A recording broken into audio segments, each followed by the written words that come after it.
champion. And PSG are your Brawl Stars World Champions.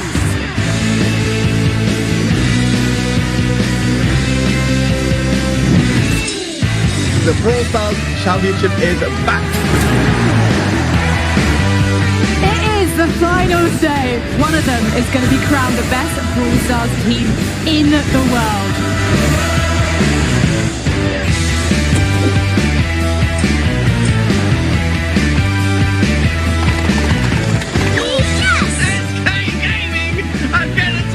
Oh, they win it. No, they do it. Oh, they win it. Oh, way.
Day one was action-packed, but day two is going to be even more exciting. Let's go see who else is in here. Oh, Teddy getting ready.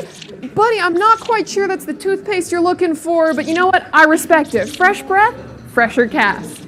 Ooh, Brawl Stars bed is looking very nice today, but there's no time for napping. We've got games to play. All right, F dot. Very balanced breakfast. You're really hungry. Very hungry. Ark, what are you up to? Drinking some...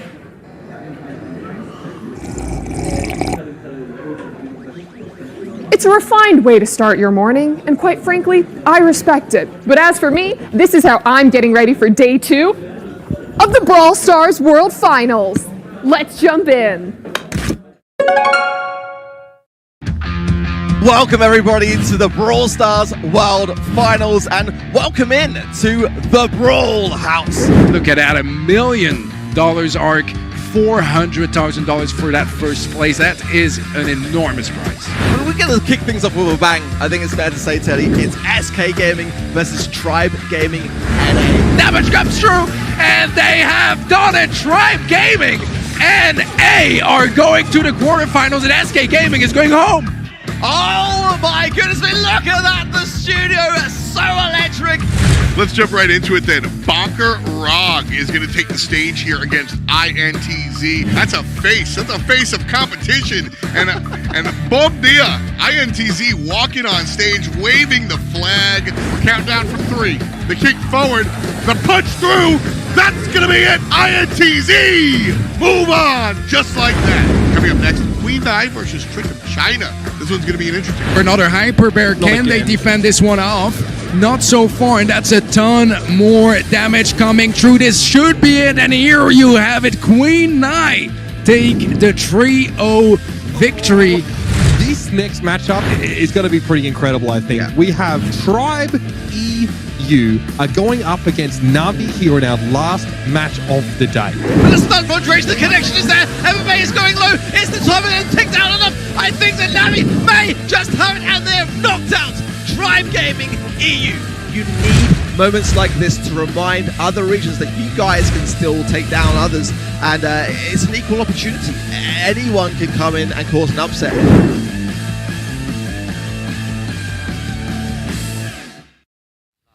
Welcome back, Brawlers. Day 2 of your Brawl Stars World Finals coming at you right now. It's F. joined by Teddy as always. My man.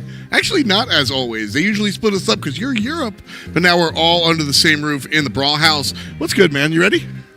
I definitely am, man. I have been so excited for the World Finals. Yesterday did live up to the expectations. I'm just expecting even more heat, exciting matches today and tomorrow, and I just can't wait to get into it. Yeah, absolutely. You saw all the action that we showed you. This is how it went down as far as the numbers are concerned with yesterday's bracket. SK Gaming and Tribe went all the way in the best of 5, so they will take on INTZ, who swept Bunker Rog. Queen Nai swept Trick of China, and so they will go up against, that's right, Navi. Tribe Gaming EU only took a single set.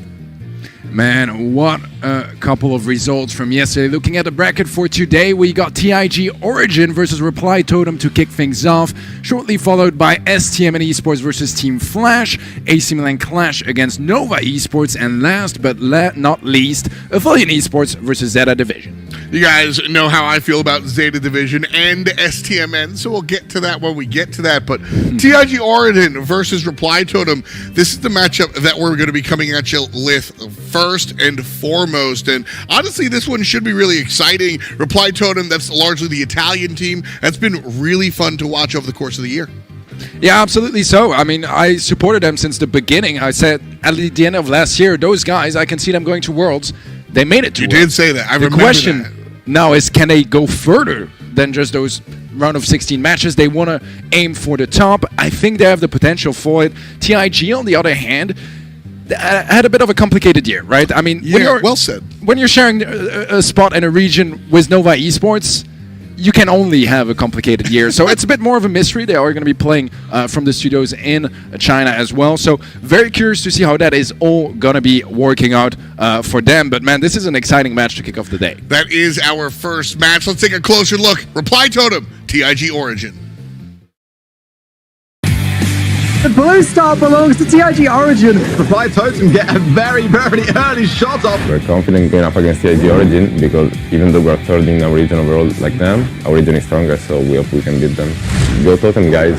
The goal happened in the opening 19 seconds there. 我们已经研究了他们欧洲的打法，我们已经准备好了与他们的对抗。 The last moment, Jason takes out Ming Chan. Oh my gosh! His eliminations will seal the deal.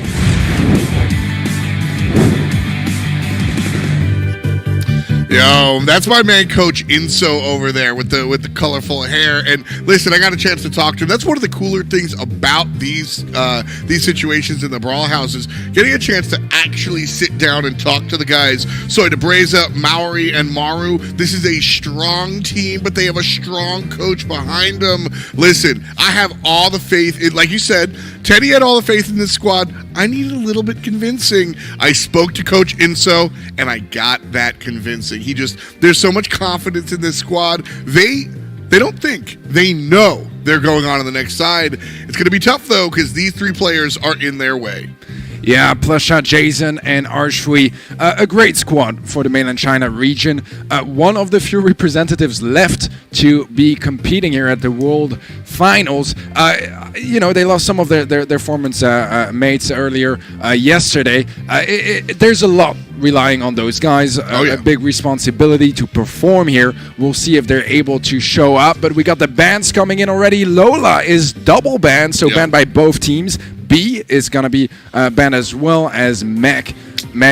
Interesting bans for the most part. I mean, Lola is in an amazing spot. Please ban Lola. Yeah.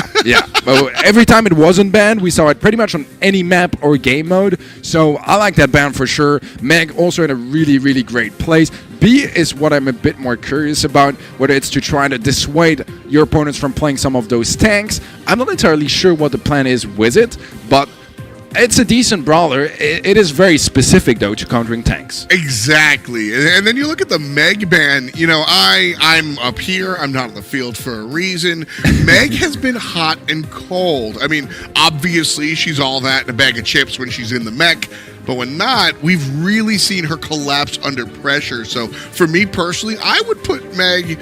I don't know if I would throw that ban there. But, what these bans say to me is that it's more, we don't like playing against these characters, and we're a little bit more ready for some of the higher hitting brawlers. So we'll see how it all works out. Sneaky Fields is our first map here, and that's going to be Brawl Ball as usual. Hot zone into the safe, and then Bounty and Gem Grab, should we need it, on Shooting Star and Gem Fort, respectively. And so starting off with Brawl Ball, I think this is an interesting one. It definitely sets the pace for the entire match. Yeah, there's a bit of an interesting dynamic, I think, coming into this map set. Totem start off with 2 of their best modes, Brawl and Hot Zone respectively, but then later on, it goes down a little bit. Modes where they're a little bit weaker, and where on the other hand, TIG tends to shine a bit more. I'm talking especially Bounty, but also even Heist. So I'm really curious to see how that dynamic is going to go, and if Totem can capitalize on those 2 first modes where they excel at. TIG gonna try to take as much as they can early on, and they can also have that extra little advantage where, sure, if we lose some of those modes, at least they know that those were not the most likely to be won by them anyways, but anything they can take early on is going to be so valuable. Absolutely. That's the key. Get there soon, get there fast, because you don't know what you're going to be guaranteed later. If anything, spoiler alert, you ain't guaranteed anything. So as far as our predictions are concerned, we are both going with the Italian squad. That Reply Totem team looks just a little too strong to really contend with. I think so too. I think that the aggressiveness that we've seen from them this year, the confidence they've been gaining, and the experience they got from competing this entire year, I think it's so valuable, and I think it gives them the extra edge. But you never know. TIG might be able to surprise us today. I'm definitely hoping that they can perform at their highest and give us quite a match. Yeah, I'm that at the end of the day. Listen, we put our predictions there, but the only thing I root for is a good set of Brawl Star games. You can see the trophy there winking in the distance. We got it back. I think that was the most fun aspect of the year outside of the competition was the idea that, hey, we didn't have the trophy all year. It got stolen. It certainly did. Magically reappeared yesterday, actually. I don't know how. Dude, I was literally casting, and then I turn around, and the trophy's there. Bang! Yeah, very, very fortunate, honestly. Yeah, imagine if we didn't have the trophy to give the players this year. I wasn't sure how I was supposed to address first place. I was just like, why is there no trophy? Then I remembered, it's gone. Well, there is something else that they would get instead of the trophy. $400,000 for first place. So you know what? If you couldn't give me a trophy, but you gave me $400,000, I might be okay with that, Teddy. I think that is a sacrifice they are willing to make. Yeah. But now we got the trophy and the money and the glory and the bragging rights. Everything is on the line here for the World Finals. We should be getting into our match soon enough. A quick look at our prize pool before that. We start off with 10K for 9th to 16th place. Top 5 till top 8, that's 40K. 3 and 4th place. That is $80,000, $200,000 for 2nd place. And you mentioned earlier, $400,000 for 1st place. That's $1 million. That's life-changing money. Oh yeah, and that's all because of you guys out there in chat land. You know, this was a smaller prize pool, half. This was 500 grand once upon a time, and then a lot of stuff went on in game that you guys supported and brought us to this point. If it wasn't for you guys, this type of money wouldn't be out there. So, I mean, in case anybody hasn't said it, thank you, Brawl Stars Nation, for pumping up our players. Also, encouraging me to become a professional player because I want some of that prize pool straight up and down. We all do. Yeah, absolutely. You guys have already gotten involved in that end. You can see Soy the Breza getting real excited, but you can get involved on the current end as well. Event.brawlstars.com. We have so many toys for you to play with. One, predictions that are out there. Earn a lot of points from engaging in a lot of different ways and get yourself the Cat Burglar Jesse skin alongside tons of other Brawl Stars content as well. You can let us know how you're feeling. There's even a button to spam, which is obviously the best part of the internet, spamming. Yeah, absolutely so, absolutely so. And yeah, there's pins as well to be collected. And overall, I mean, I love the predictions aspect. Everyone knows I love predictions, but being able to easily compare them with others and have something on the line, I mean, that's as much as I could ask for, and we got even more than that. Yeah, you saw us flash it on the screen a little bit earlier. 65% are leaning towards Reply Totem. That's not the homies here. That's you guys in the app, or rather on the website, event.brawlstars.com, letting us know how y'all feel. So that's where we get those stats from. They're real, not just made up, like the meta is sometimes. So looking at the way that's going down, definitely a clean look. We've spoken a lot about the Italian team for good reason, but I want to put the spotlight on TIG Origin. Jason, Arshui, and Plushia. These players, you know, like you said, the only remaining team from mainland China, one of the stronger teams in that region for sure. They look good over the regular season. Yeah, they certainly did. You know, I said it earlier. When you're sharing a region with Nova Esports, it's tough. You're not going to be sharing that much, you know. They don't have a single monthly final win under their belt. But on the other hand, Totem doesn't either. So to that extent, we have a pretty fair match. And I mentioned earlier the interesting dynamics in the maps. We are going to be starting with Brawl. And look at that aggression, Maori almost scoring from the get-go. But TIG are able to defuse the situation and prevent that very early goal. I mean, that's kind of what you expect from the speed comp, right? Just run it down Broadway, but not going to be happening here for Maori. Chance maybe to push forward here for TIG, gaining quite a bit of control. Jason has a super that could be huge. So the Breza trying to take him out, remove that value, is going to go for a charge shot, removing the ball from that area. The problem is he did end up going down. It does seem like the defense is going to be successful here for Reply Totem. Yeah, real smooth moves here so far. But are they going to go in one more time? Plushia doing a great job locking down this right lane, not allowing Maori to enter on in. The ball kicked back in the mid, and Soy trying to exterminate this mid lane, but the TIG Origin locked it. You know, it's not even defense, it's just a stalwart wall, but that's a big kill by Soy. Archie answers back, but boom goes the dynamite. Pass to Soy. Are they there in time? No. Jason gets the respawn. Yeah, they knew that Jason has some gadgets available to knock them back, get that ball out of the way, so went for the shot, did not quite have time to score that in. So far, Totem do have quite a bit more control. Take Head might find a connection, Maori is able to take it out, but Archery finds a sweet kill on the right-hand side. That's going to help TIG push forward and try to regain some of that center control. Ooh. Maori stepped up a little too far by themselves, and now all of a sudden, possession over to the blue team.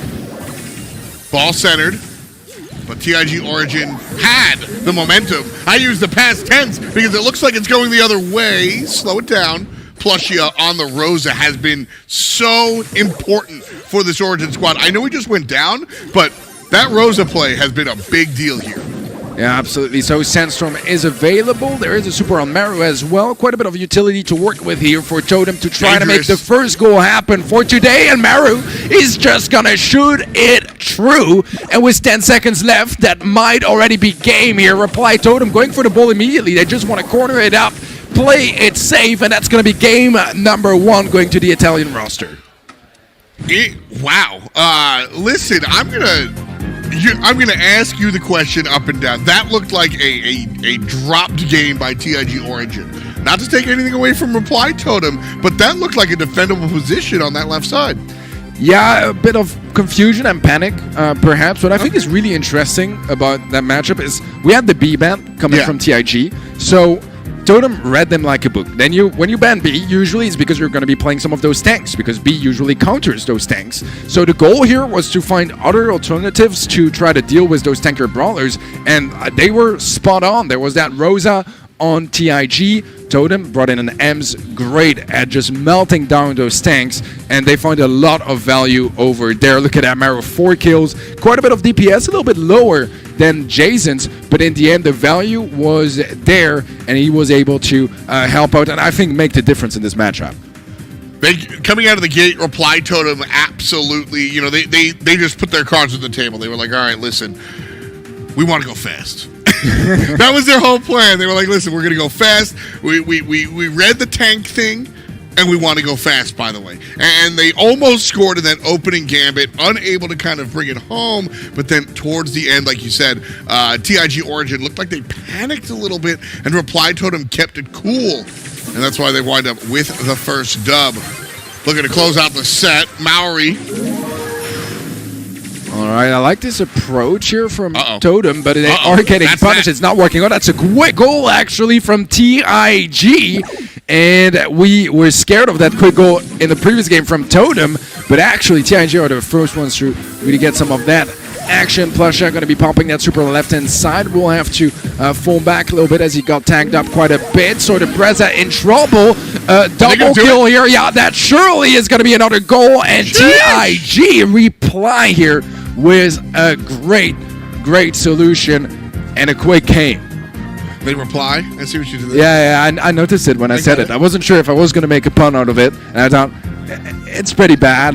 But thank you for pointing that out. I liked it, man. You run with your pun. Reply Totem not having much fun here. I think the first goal that went for TIG Origin was a result of Reply Totem overextending. Yeah. They tried to go in with the fast play. It didn't happen. They got punched in the mouth. The second one, though, not taking anything away from Origin at all. The team from mainland China really just absolutely executed what they wanted to do. They collapsed in the mid lane, got the kill, and that just ripple affected, and they pushed forward.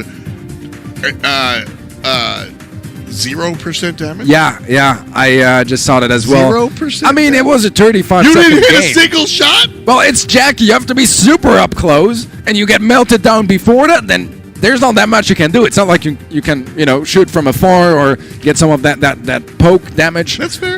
So, I don't know. I wouldn't worry about it too much.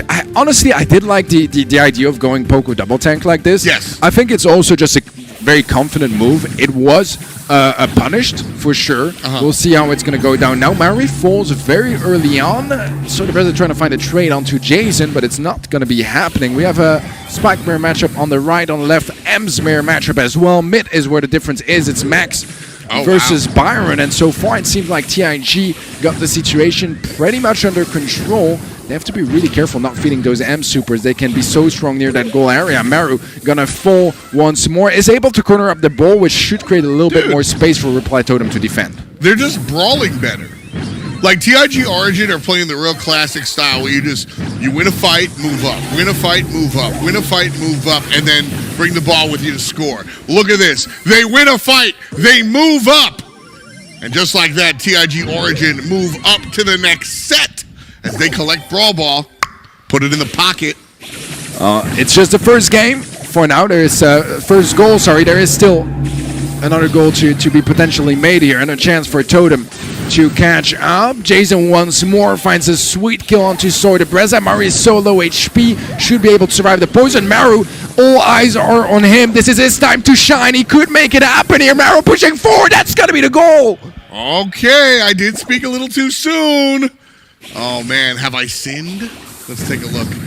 Mid-fight, again here. Reply Totem. So TIG Origin have just been winning the brawls. How do Reply Totem answer? All right, well, a bit of a push forward might help here. So the Breza trying to win that lane. He's not playing curveball, which I think is an interesting decision. On the other hand, Plusha is rocking the curveball. So, Sorta Breza, I mean, sometimes it can be a little bit more predictable for how you want to hit your shots and line them up, get some nice lineups and angles, but it makes it a little easier to dodge as, well, Archery low HP, Plusha falls. It's a 3 versus 2, but HP-wise, it's very weak here for TIG. Another kill comes through. This is the chance for Totem to take the first set, and they are going to be tanking it through. Totem have made it. They took the first set despite actually TIG getting the first goal in that game. What a way to do so. They kept their cool, kept their calm, and were able to provide everything they needed here to secure that first set. Great stuff out of the Italian squad. They are feeling the love right now. Let's roll the clock back and take a look at how this one went down. Like I said, TIG Origin from the middle of game 2 into the beginning of game 3 were just a house. But then Reply Totem came around, and it didn't matter how many fights they were losing, how many times they went down. They were able to navigate and find themselves on top. Really impressive. You know, like I said, I wrote them off a little too soon. For that, I apologize. 6-3 for the Ems player out of Maru here. Real strong area denial coming out of Ems. Yeah, Ems just provides so much value, you know, and having this much team damage and even average DPS means you have a lot of supers, and those supers, they can absolutely unlock tight situations which you need on sneaky fields. Dueling Beetles is going to be up next. If not, this is actually Totem's second best mode right after Brawl Ball. What I'm a little bit curious about is that I thought that Totem struggled quite a bit in Brawl Ball. So here's the thing when it comes to stats, win rate, Brawl Ball, and the real world. I think that Brawl Ball is the most volatile game mode. I really do. When we look at Siege, I think that's the opposite. I think it's the most tactical. That's the one that I kind of lean on the stats the hardest. But Brawl Ball, as we say in America, any given Sunday, man, I really do feel that. When it comes to Hot Zone, it's a little bit more strategic, like I said, regarding like Siege. This one, I would lean on that a little bit more. So that idea that they struggled in a mode that they're strong in, it's just Brawl Ball. But this one, that's where I go, y'all can't struggle. This one you have to crush. TIG Origin have their work cut out for them here.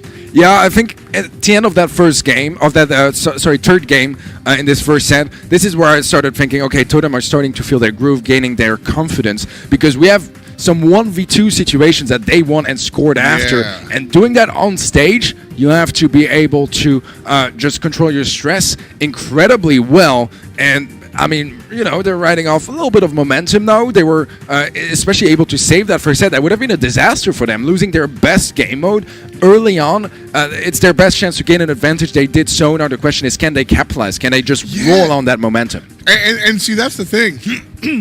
I'm not sure if they have momentum, because like you said, that was harder than it should have been, quote unquote, to Reply Totem. Absolutely. And when you have to work for something that, like you said, you kind of just think you should take, the whole winning momentum thing, I think they're like, I hope nobody saw that, man. That was a little closer than it should have been. So, they're coming in here. I would treat this, if I'm Reply Totem, as if it was, set number 1, just right out of the box. Again, reminder, coaches are live in comms. So Inso is in the ears of the boys right now, telling them, calm down, chill out, hot zone up here. How y'all feeling? Let's jump in. All right, we have some pretty different strategies. We have the Penny coming in for archery. I'm not sure how much value you can find in this situation. It can be great against the lollipop drops if you have a super available, but until you have that, it's pretty hard to hit shots and find a whole lot of value. Mary with a super, gonna be running Solo Screech as well, and that provides quite a bit of damage if he can line them up nicely. Plusha finds the kill onto Maru, but the problem for TIG is that so far it's been pretty much only Reply Totem in the zone. Yeah, Reply Totem kind of just fed their front line to TIG Origin, but the entire time, Maori was just dancing on the point. So 40% built up here, and just now is Griff able to sort of make some moves. Still sub 20% though for the blue team. Yeah, Another kill for Jason. Reply Totem moving in position. Yeah, an important kill from Jason, may I add. Maru does actually fall here, so that's just going to provide a bit more control for TIG to try to stay in its zone. The advantage of the Poco is that you can deal a lot of zone damage. So if you stay together, this is where it gets problematic. And pure 1v1s, it's not quite as much value that you can find. You won't be able to just get that many supers to chain, but look at that, Reply Totem at 80%, and Mari is still just vibing in the zone, will fall eventually, but the damage is done, and TIG, they need to pull off an incredible comeback if they want to stand a chance in this game. Maori has been so impressive, and it's funny because Soy Debreza and Maru are the ones kind of doing the heavy lifting. They're the ones getting the damage and honestly doing the do. But all of those points, not all, most of those points are coming from Maori, and they're 5 away from the 100. Jason is trying to take down, can't do it. And again, the first game goes to the Italians. Yeah, we talked about momentum earlier and how it wasn't necessarily the most convincing. This was a lot better, and yeah. I think when it comes down to momentum, the most important bit is being able to transfer it from one environment to the other. And when I say environment, I mean game mode, map, whatever you want, and they're able to do so right now, and that's when you can start building up, gaining confidence, and getting more and more comfortable. We saw it yesterday as well, you know, with teams getting more and more loud as we got further into the match, and how strong that can be against your opponents. Obviously, with CIG not being on site here in the Brawl House, or being in another Brawl House, I guess, the conditions are a little bit different, and you can't quite intimidate them quite as much, but this still applies for sure, and Totem were looking very comfortable in this game. Absolutely, you know, and I questioned if there was momentum from the last set coming into this set, and this game absolutely is where that momentum is going to come from. Maybe they did. Maybe they felt totally fine. Maybe, you know, in their comms, maybe they were like, look, we're chilling. They got a game. No big deal. They're not as good as us. But I did see a little bit of, you know, shaking in the boots, so to speak. Now, play like that, clean up. Let's move on.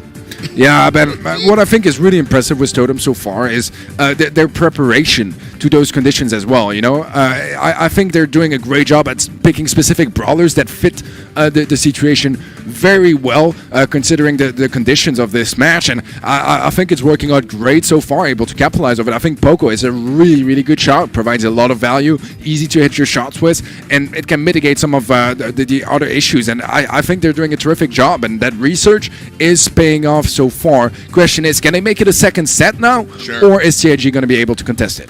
TIG right now deep in the playbook, trying to figure things out. Listen, we'll celebrate their gameplay here as they pick up the Frank. I think that was my favorite thing about Hot Zone coming into competitive play this year, was the idea that we just get more Frank.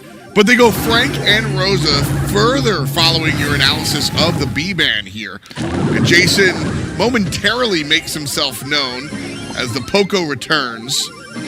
My personal favorite character out, Shiba Nita specifically. Every other Nita is after Poco. Because, I mean, the guy, he just does so much. I find so much value in what he's able to do.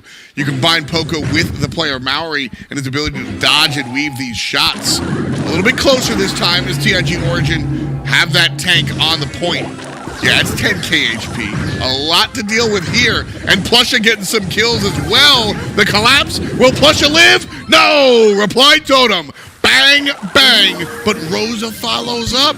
And that flow of tanks is a big deal for the mainland China team.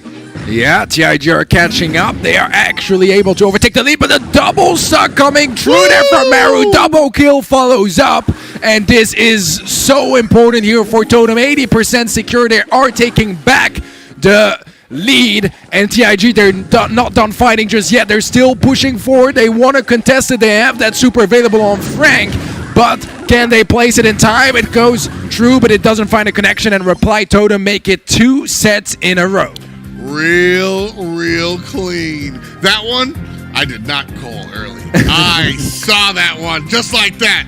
Making a movie, my man. Reply Totem. Listen, I think this is also one of the fun sides of seeing all the swag the players have, bro. Like, these guys know what it is to win. Maru's a little locked in. But everybody else having a good time, and you'll love to see it. Yeah, I mean, they're vibing, you know, they're in their element, and we have some of those teams that will be very stressed and nervous about being on stage in front of the camera. It's a different condition, right? You have to play standing, all that sort of stuff. But then you have those players and those teams that absolutely shine under those conditions, that gain confidence. And I think Maru is one of them. 5 kills, 0 death in this game. That's a flawless game from his part. Listen, man, esports is about adaptation. You see the B-ban, and you know you have to adapt to the tanks. Well, you got to adapt to standing up at the podium instead of eating Cheetos in your shorts, right? Like, that is part of the game. You got to get used to hundreds of thousands of people watching. I see you guys out there. Thank you so much for tuning into the Brawl Finals. I mean, that's something you got to get used to. Not every player can, and that's why they say, you know, there's a lot of mental aspect going into it. Pit Stop is our next location, and we'll see how everybody handles the heist box and where we're going here. What are your predictions as far as this one's concerned? I mean, so far, you know, we talked a lot about momentum, but now it's starting to really stack up for Totem. They make it 3 games in a row, 2 sets. It's starting to be very, very comfortable for them. Bro, can I real quick interrupt you? And these uniforms are They look sick. Yeah. These are so cool. Like with the shoulders. I want one actually. I'm all the way in. Well, I'm sure you can figure a way to procure yourself one of them. Every caster begs for a jersey. We certainly do. We certainly do. But regarding Pit Stop, it is one of TIG's most comfortable game modes going on to Heist. And actually, it's Totem's worst game mode. This year in the BSC, they have had a 0% win rate for monthly finals in Heist. Not ideal. Not ideal. They've only played 6 games, I believe, which is not a whole lot, but they won none of them, which is not the best. So if there is a chance for TIG to shine, this is it. Hoping for a set 4, TIG Origin. And frankly speaking, me, I just want to see bonus Brawl. Right now, Reply Totem, though, on match set. And doing a good job of keeping TIG Origin locked on their side. So, you know what? They haven't won a heist set yet, but this would be the stage to do so, huh? Yeah, certainly. So far, they've gotten so much value off Soy de Breza on the Barley, able to deal a ton of damage on the save. Maru trying to remove some of that utility by destroying the cactus from Jason. Will be able to do so. There is a supply drop from Plasha. The goal here for TIG is to remove as many of those wolves as they can. And the problem for them is that they only have the roughs that can do so. And it's not the Brawler with the most destruction. It takes a lot of time to build up. And you get those supply drops out of reach. So you can't really buff up your teammates too much. In the meantime, look at that. So the Breza still in the same position, still dealing consistent damage. And he's going to get buffed up now. So there's an extra 20% damage that is going to be so valuable. Still, 70 seconds left to play. And so this very large lead for Reply Totem as Soy de Breza has just been peppering very casually the safe. No all-ins, just very casual, right? But TIG Origin hasn't been able to escape. And so we do have a large amount of time left on the clock. But something has to change, because right now it has been all Millhouse for Reply Totem. This is just an outcome. This is just an absolute outcome here from Reply Totem. The Barley is doing everything to make the difference here. And it's found probably around 80% of the damage they have so far on that save. And yeah, we need to go higher. Obviously teamwork, right? Your teammates have to hold their lanes, otherwise the Barley is going to get pinched out.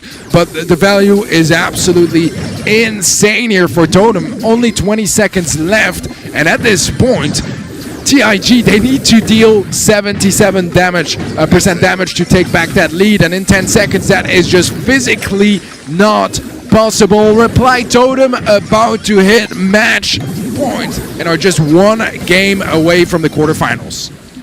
You know, sometimes All Reliable goes for it. Heist, Pit Stop, Barley, right? You don't always have to reinvent the wheel. Get a thrower to go over the wall and have Barley for the... Yes, real classic strats. But as you mentioned, which I think was the biggest key there, was the flank teammates. The left and the right lane, if they don't do their job, Barley just gets beat up. He just gets shoved in a locker. And so it is a great, great play by Maori and Maru. The M&Ms come through and just open the door for Barley. Like I said, real casual. Just sitting there. All right, I got ammo. I'll hit the box.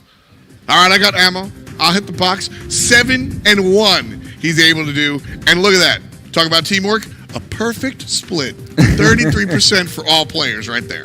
Yeah, you love to see it, man. And the thing here as well is, honestly, I think TIG, you can feel the nerves starting to kick in and the pressure, because Barley is not a wild pick for pit stop. It's absolutely standard, as you said earlier. Yeah. And not being at all ready to deal with it is a big problem. And it shows just a lack of, I wouldn't say awareness, but just being able to handle all that pressure and be able to think straight in those conditions. Fundamentals. Yeah. You got to be able to deal with Barley on pit stop. It's the fundies, and if you can't handle the fundies, you kind of wind up in a bad spot. Yeah, the sort of spot where your opponents have a match point in their pocket. Quite literally. Yeah, it's going to be tough. They need a lot of work. We had some great signs of life, I think, from TIG and Brawl, but after that, it was a lot more quiet. Let's see how this story ends, or if it even does, as TIG versus Reply Totem continues. A match point available for Totem, and we have the tanks coming in as well as the Edgar here for TIG. Jump in from Oshui. It's a great counter against Barley, and so far it's paying off big time. This, I was going to ask, because I love this answer to the Barley of the Edgar to jump on top. Buzz, well, to do the same thing, jump on top, and then that opens the door for Jason to just dunk his way to the high spots. I love this answer from TIG Origin, and so far, it's worked out. The first ones to strike, 12% for the blue team at the moment. And just like that, Reply Totem are on the back foot. Buzz goes in. Maori's history. And Jason jumps in with Arshui. Pow, pow, pow. 3 players down, and you're at 48% already. Man, what a team wipe from TIG. I mean, once again, we talked about outcomes, but this is definitely one of those stories. TIG making some great decisions coming into this game. Absolutely what they needed at the most dire time. Reply Totem are in shambles here in this game. The mismove from Plusha is a bit of lost value. Gonna go for a dash anyways. Finds the kill. Doesn't get traded out just yet. Will eventually. But look at that. Maru just dealing some more damage on that save. Arshui jumping in. Still alive. Still dealing damage. Getting that save down to 36%. Reply Totem finally on the offensive here. Plus, you're gonna jump on in. Wins the fight against Maru. Maori is able to answer back, however. That said, Jason climbing the right, Arshui climbing the left. About a third, give or take, left for the box up north. 36 seconds left. Maori with the defensive kill. But here comes Jason all the way in. And can they take it down before he falls? The answer is no, Teddy. But I think it's still too far out of reach for Applied Totem to get this one back.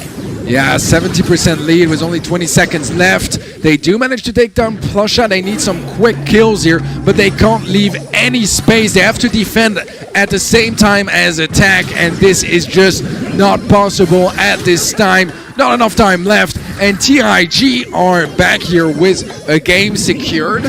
However, it's still going to be match point here for Totem. Listen, man, still match point, and this is a big deal, letting you guys see that they are in their own Brawl House. TIG playing all together, unfortunately not here in our Brawl House, but the fact that they're playing all 3 together, that does show some of that, that might be why they win this one. Because when you've got your back against the wall like that, a lot of times we see these teams kind of like sneak out one last breath before they fall down. This was an emphatic win.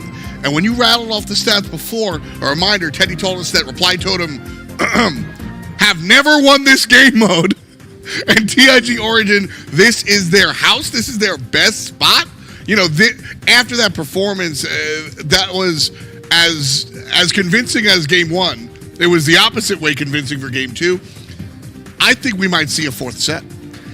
I think it's very likely indeed. I mean, I said it earlier, right?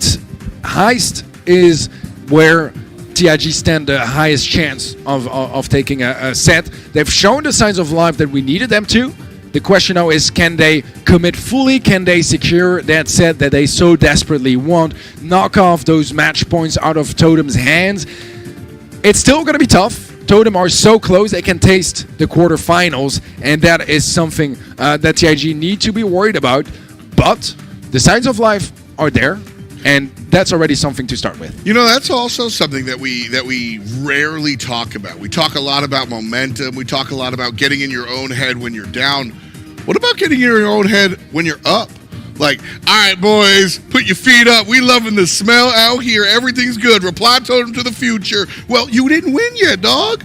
Like, you can absolutely get ahead of yourself, and after game number 1, they can't beat our barley on pits. Like, that might have been the case. I need to see some pumping of the brakes here for Reply Totem. A little bit of calm down and reapproach, and look how different this comp is. Yeah, on paper, this is a great situation for TIG. We'll have to see how they're able to handle this. They should not connect on the safe, unfortunately, that gadget from Breza.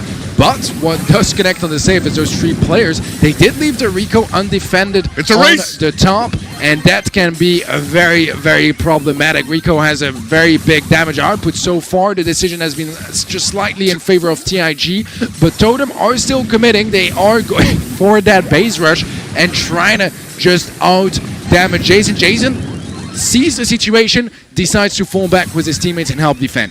Reply Totem right now with the lead, which wasn't the case for a while. And Jason switched from the Bull onto the Rico. Doesn't matter who he's playing. Maru and Soy sandwich him, and down goes the robot. 46% to 56%. Reply Totem in the lead right now with a $1:20 on the clock. Soy jumps in. Maori from the left-hand side. Maori gets destroyed as quickly as he showed up. But the damage is still ticking away. Yeah, the value for Maru, man, it's absolutely surreal how much damage he can deal in that position, staying alive for so long as well. Only 23% on TIG safe. If it goes down, it's going to be the end of their journey in this year's BSC. So the Breza goes for the jump in, some extra damage, not all that much, all things considered, but at this point, every single tick of damage matters. 43 seconds. 15% left for Reply Totem to deal with. And TIG Origin have done a good job of digging their heels into the ground. Look at the way they're playing around with the Primo. Maori does punish Jason right on back. Maury can't get in there. Classic Barley play. And now we're counting down from 23 seconds. Oh, huge kill! TIG Origin can't hold on! That's it, boys! Reply Totem looking clean and taking it. Victory to the Italians. There were a couple of rocky games, especially early on, but Totem have made it through the round of 16. We'll be moving on to the quarterfinals tomorrow.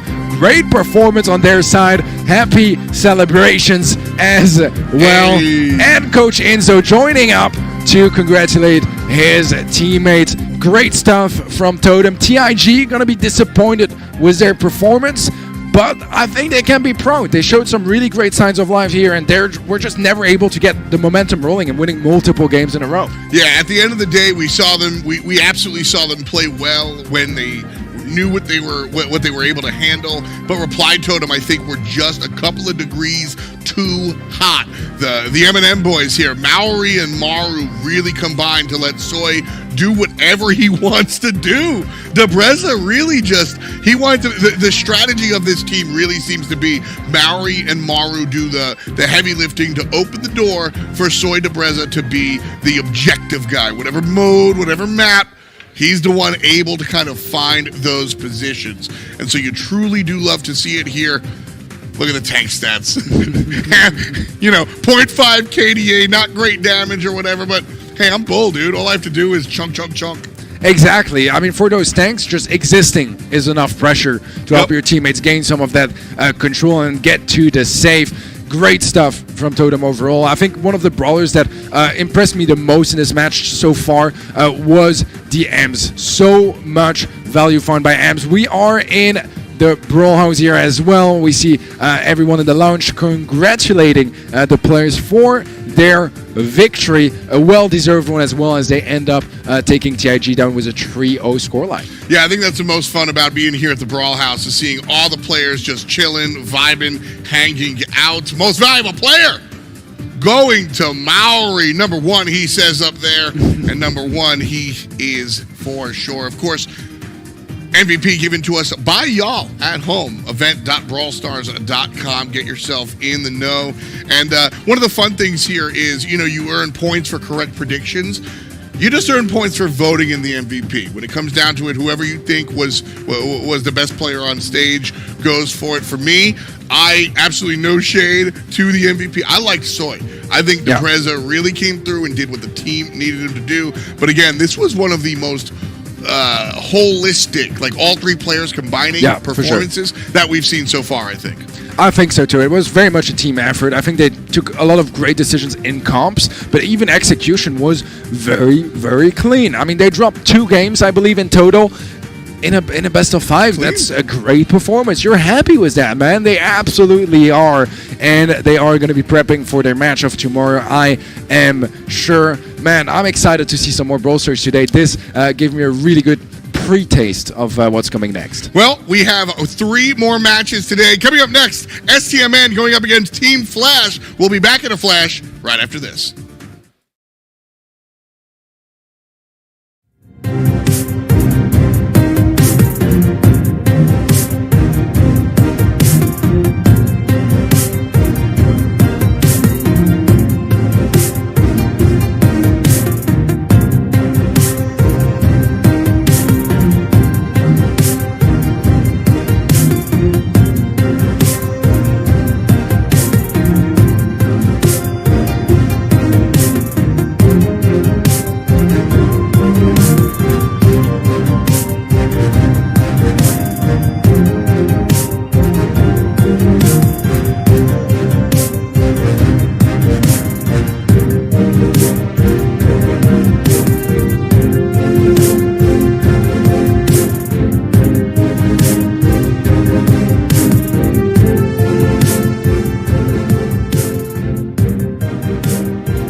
Welcome back to the Brawl House, folks. It's F.N, your boy Ark here, chilling out, hanging in. Shout out to everybody out there in Chatland, and also my man Reddy, who absolutely loves human genes. So that intro reel, always his favorite. But Ark, how you doing, man? Doing good, man. Had a great sleep. It was a long day yesterday, and today is like going at such a great pace. I'm really enjoying it. Some fantastic games. I can't wait for what's to come, man. Yeah, it's been super cool. Reply Totem just coming out and just handling TIG Origin. They were able to make a little bit of noise, but ultimately the 3-0 clean sweep coming out from the Italian squad. And so coming up next, they will be finding who they're playing up against, and it'll be the winner of this match, STMN Esports or Team Flash.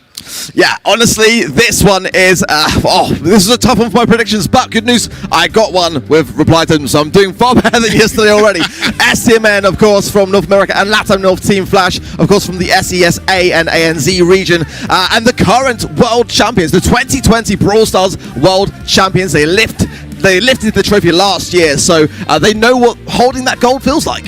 Just a reminder, we're still in best of 5 world. The beginning of tomorrow will also be there, but when we get to the finals, it is a BO7, baby. All stops are out to see who the best brawler is. And so, working our way through the round of 16 as we find ourselves entering into the quarterfinals.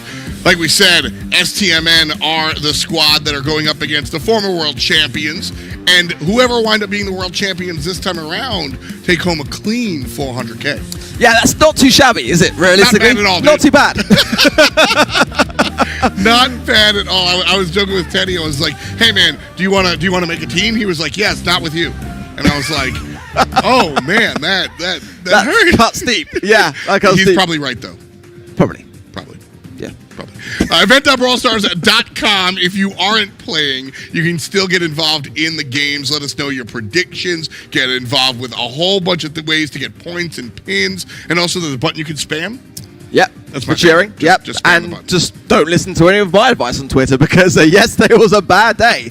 Not a single one correct, but today could be looking better.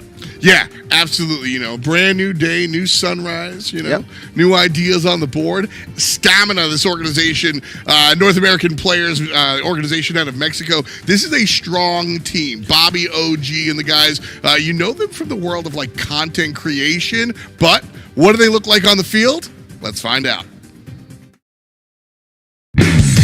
Team Flash taking first place. STMN taking the victory. I'm confident because we have me, but we also have really good team synergy. We've been playing amazing in the last month or so, and I think we're on a really good roll. Bobby as well has his ball. Here comes the dribble. What did I just watch? We've discovered that the meta is very, very different from our region. There are certain things that we do better and certain things that they do better. We're the current world champions and we hold the world trophy. To all the other teams, good luck trying to take it.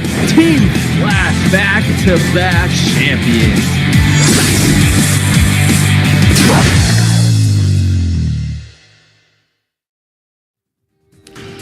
All right, y'all, you know how I feel about swagger and that sort of thing. So when you say we have the trophy, come and take it, yeah, that's my song and dance. That's my volume. I'm seeing you, Flash. And I think that might be my, sorry guys, my new favorite team.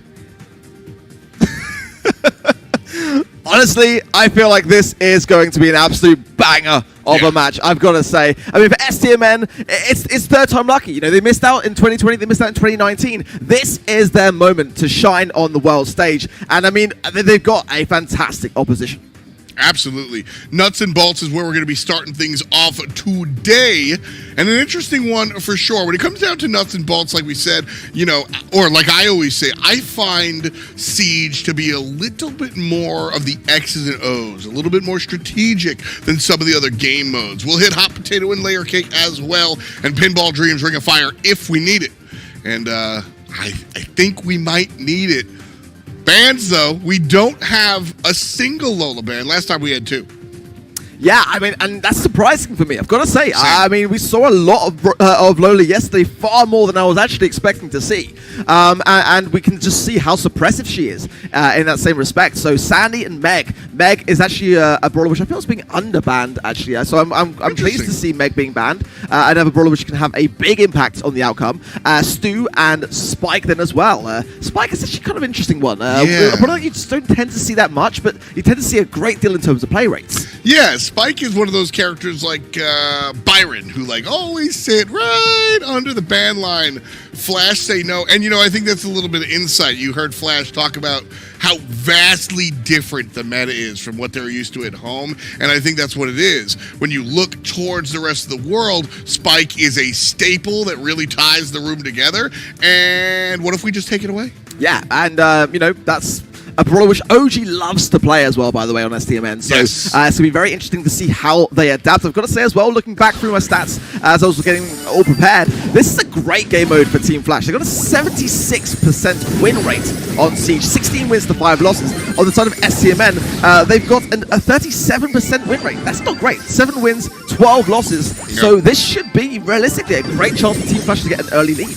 And right now, Team Flash have gotten an early lead. Grab a couple of the first bolts up for the taking. Able to maintain mid control. Level 3 bot, not really that concerned, although not a lot of damage coming this way. Response is able to take down Bobby, and so we will see some damage onto the Ike right away. And more so than I was expecting, almost a quarter done by Team Flash in round 1. I've got to say, I do love the Team Flash comp. I've been running it myself, a lot of Griff combined with Lola, and it is a fierce thing to go up against. And already you can look at how Response is utilizing that gadget so successfully well there to gain that mid-control. Bolts-wise, there's only 2 in it, and a chance for STMN down to push forwards and gain some. So what makes the Lola Griff combo so deadly in your eyes? You can just use the Griff gadget to go straight in with the piggy bank, break open the map, and that's where Lola thrives, having space to utilize and really keep everyone back in that spawn area. Well, I'm going to ask you for the lottery numbers because exactly what you said earlier is happening right now. Team Flash is keeping stamina under the thumb. 100. Good play by the Sprout there to cause this bot going left to right, left to right. Oh, and again! 1, 2, 3. That is why Sprout's my favorite brawler. Yeah, we saw yesterday Brawl today again in Siege, absolutely. And yeah, you know, OJ, you really utilizing that transplant gadget super well for good Valiant defense, but they do need to establish mid-control. I want to see a bit more stunning from Bobby there. He gets stunned himself by Cypher, and a nice takedown mid-control at the moment, all with Team Flash, and surely a third and final push on the is inbound. Real talk, I think Stamina, I'm going to say, have gotten 1 kill, but I don't think they've gotten any. It's definitely been a struggle. I mean, Sprout has got like a little bit low sort of damage, and that's it's great for defense with the wall as we see again going to be going down. But yeah, Bobby realistically not getting the value that he wanted. And Scythe really is with that stun there. The bot going to come in and finish the deal. But yeah, not around for STMN. They're going to have to rethink things a little bit through regarding the next game. Team Flash certainly looking like last year's world champions. This year's perhaps, but certainly a lot more Brawl Stars to be played. Right now, though, that was a devastating loss. The Stamina guys talking it over here as they're trying to figure out what went wrong. And straight up and down, I'll tell you what went wrong. Just they couldn't win the fights. Flash won every single fight, maintained mid-control. It didn't even look like there was a hard-fought strat to maintain mid. They just beat them. Yeah. I mean, if you're going to be running Griff and Lola, you've got so much range as well. And it also takes away so much of the cover that it kind of eradicates the effectiveness of some of the other throwers that could be used on this map. I mean, we see Sprout as being a great brawler for defense, but Barley would be a great one as well for a bit more offensive control. Yeah. I think realistically, for me, STMN are going to have to match this similar idea. With Lola in play, being in such a great spot, I think you've got to at least consider bringing in her with some kind of wall breaker. And for me, Griff is a great one, but there are definitely a few others which could be catered towards STMN's playstyle. Confirm or deny not banning Lola was a mistake? Oh, that's a tough one because it really depends on your strategy going in, and sometimes, you know, leaving a brawler open, it could be a trap. You know, it really could be something that you're expecting your opposition to walk into, and then you know take them by surprise and give them the ambush. I think that for sure, if it's not banned, for me, I would personally choose to play it. And in a map like this, it's just about kind of deciding what you'd be pairing that up with. I think she's got some great utility, especially if you get that first push. You can really keep your opposition back in that spawn, throw your gadget forwards, and have the clone do all the work. My man over here, Flash. Just getting in news here that Game 1 is going to be remade. The STMN guys have had a conversation, and for what it's worth, we have looked at some of the things happening from yesterday, so a little bit more stringent rules around that. Still getting a remake, and so absolutely something to be looking here towards, and Stamina going to get a second shot at this one, and OG feels good about that. Yeah, I mean, when the camera came off, I definitely looked like they were taking what was only the first game of defeats, you know, quite hard on themselves. So that explains that one, and we'll look to rectify that as soon as possible on the stage side of things. But you know, again, you know, just to run back through, you know, how STMN have been performing throughout the course of this year. You know, 5 grand final appearances, 2 monthly final wins. It's a pretty decent amount of consistency in North America and Latin North as the number 2 seed in the region, obviously just shyly behind Tribe Gaming NA. And that's the thing there, is that you always have to put it into context. Listen, And when we look at, you know, ZETA, formerly Jupiter, yeah, you run the table, there it is, thumbs up, you never leave. But when you come down to the North American region, there's a fair amount of talent in there that you have to compete with. And so when you look at STMN and you look at their numbers, you have to take into account that, yeah, you got Corey and Zulon in the same room trying to do the same thing. And so that's going to alter how successful you can be for sure. Yeah, absolutely that. And on the other side of things, you know, Team Flash, as we saw, really fantastic start. They've clearly, and I'm going to be honest, in the dressing room, I was overhearing a couple of things that they're definitely very confident here today. Yes. They've got a lot of preparation, they've got a plan, and they did seem to like the way that things were going. They've had 8 grand final appearances this year, 5 monthly final wins. So statistically, they are kind of the favorite here as, you know, the current world champions. Back into it here. Players do have to play exactly what they were doing, and so you still see the Sprout and the Buzz. And honestly, you still see Team Flash looking for mid-control, but it's STMN that are the first ones to grab the bot.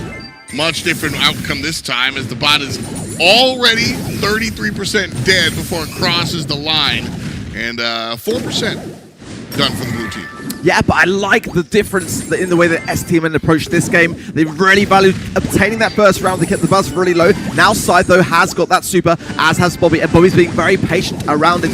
More often than not, if you're able to wait out the buzz super and then time it correctly, then even if your opposition goes first, you can actually get the advantage. Bobby going to go in, though, and surprise attack back in return, though, from Side. Bobby staying alive! Oh, my word, staying alive as well. 274 HP. The use of the pillar right there. Hit him to the left, slide to the right. Hitting him with the Cupid Shuffle. Bobby looking clean so far.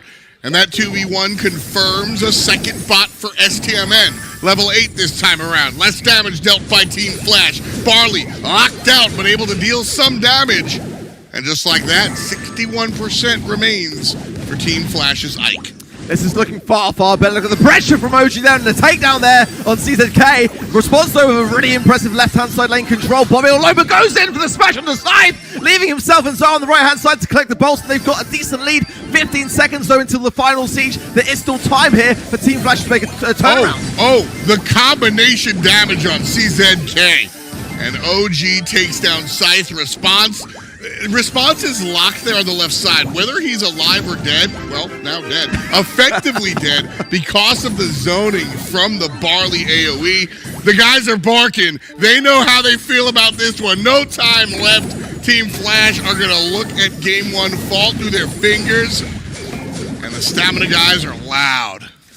Yeah, I mean, it was a completely different team. It really was. So clearly those technical issues for them looking far, far better now.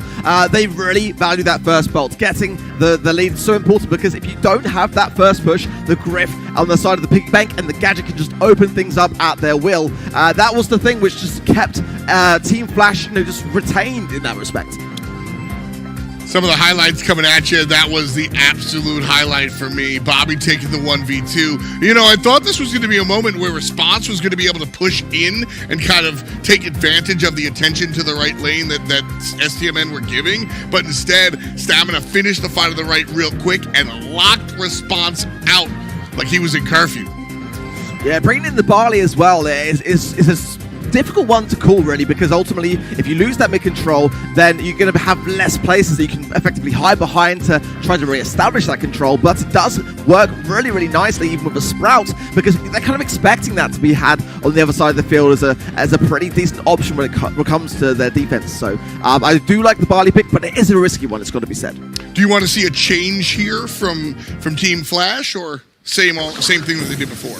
They're going to bring out Lola and the belt, and I think the belt for me is a great shout here, honestly. I mean, you know, especially with Team Flash breaking open the map, not to mention the fact that that mark from her super is going to make sure that the bot goes down even faster. Yep. You got the Primo there as well, which I think is going to be shredded with the Lola. I think, honestly, STMN have got a great chance with this comp. Yeah, I think STMN read what Team Flash was going to do, and if you're new to the Brawl scene, it's blind pick, which I think is so much fun because there's a lot of mind games that go in. Bot walking downtown, Stamina able to do a little bit more damage this time around. They get a quarter and run with it. Folks, they almost grab a half of the Ike in the first push. Great connection there from Zara. The follow-up as well, spot on, but Scythe is lurking on this right-hand side. He's got that super to hand. Bobby, though, gets some hits, and the actual knockback is perfect for him and gets a favorable transaction, whilst OG holding that mid really, really nicely against Response. CZR coming in there with a piggyback to break open that top side of the map to give themselves a bit of space to maneuver, but at the moment, STMN are playing so well. The stun out of it's so important. That moment of action, so important. And again, mid control confirmed by the blue team. The North American squad have their second bot coming here. Level 9, Jar takes down Scythe. Only 2 players to play defense. Walking in, and the Ike is falling. And just like that, Team Flash, watch. Stamina takes set 1. Very, very nicely done. That Ike got absolutely shredded, and especially when I was saying back to the previous stats for STMN on Siege being only 37% as a win rate, literally their worst mode. Yeah. That was dominant. That was very dominant. Complete dominance coming out from STMN. Let's roll back the clock and take a look at how this one went, because again, this really came down to, I thought the Primo was a nice shot, and STMN predicted it. It's like they read the playbook. Yeah, they've clearly come well prepared, and it shows. I mean, look at that. This is why Lola is so dangerous there, with a freeze frame gadget there to make sure that OG was able to stay behind that with some protective fire, and there's some fist pumps, a bit more positivity and life coming from STMN after that rocky start. You know, I think this is one of the fun things about esports. STMN, 3 wildly different visual people, right? And able to come through and just be a lights out team here.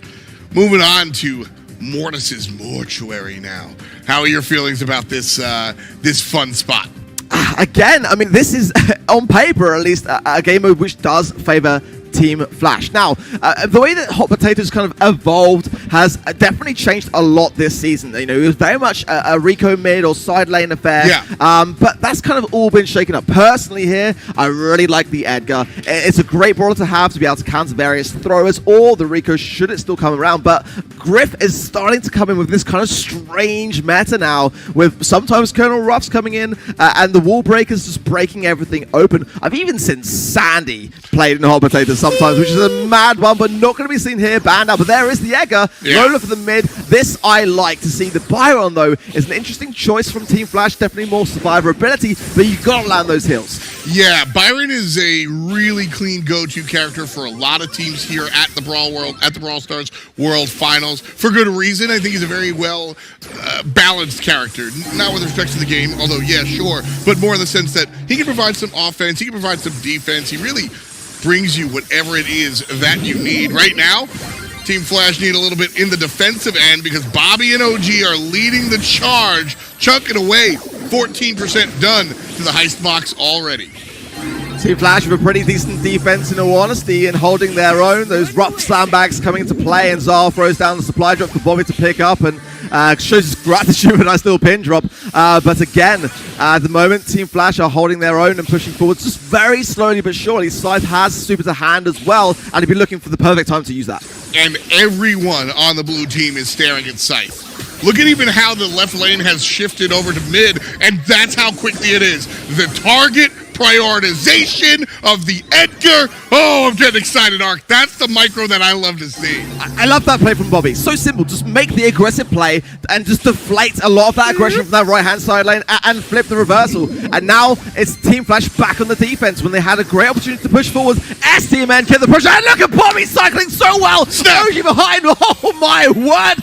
Team Flash are in trouble yet again. And look, that's best. That is almost best case scenario for Scythe. And they still lose a ton of damage onto the safe. You know, that is a big deal. STMN have figured out this composition. They know how to play it. Team Flash in the driver's seat for the first time, though.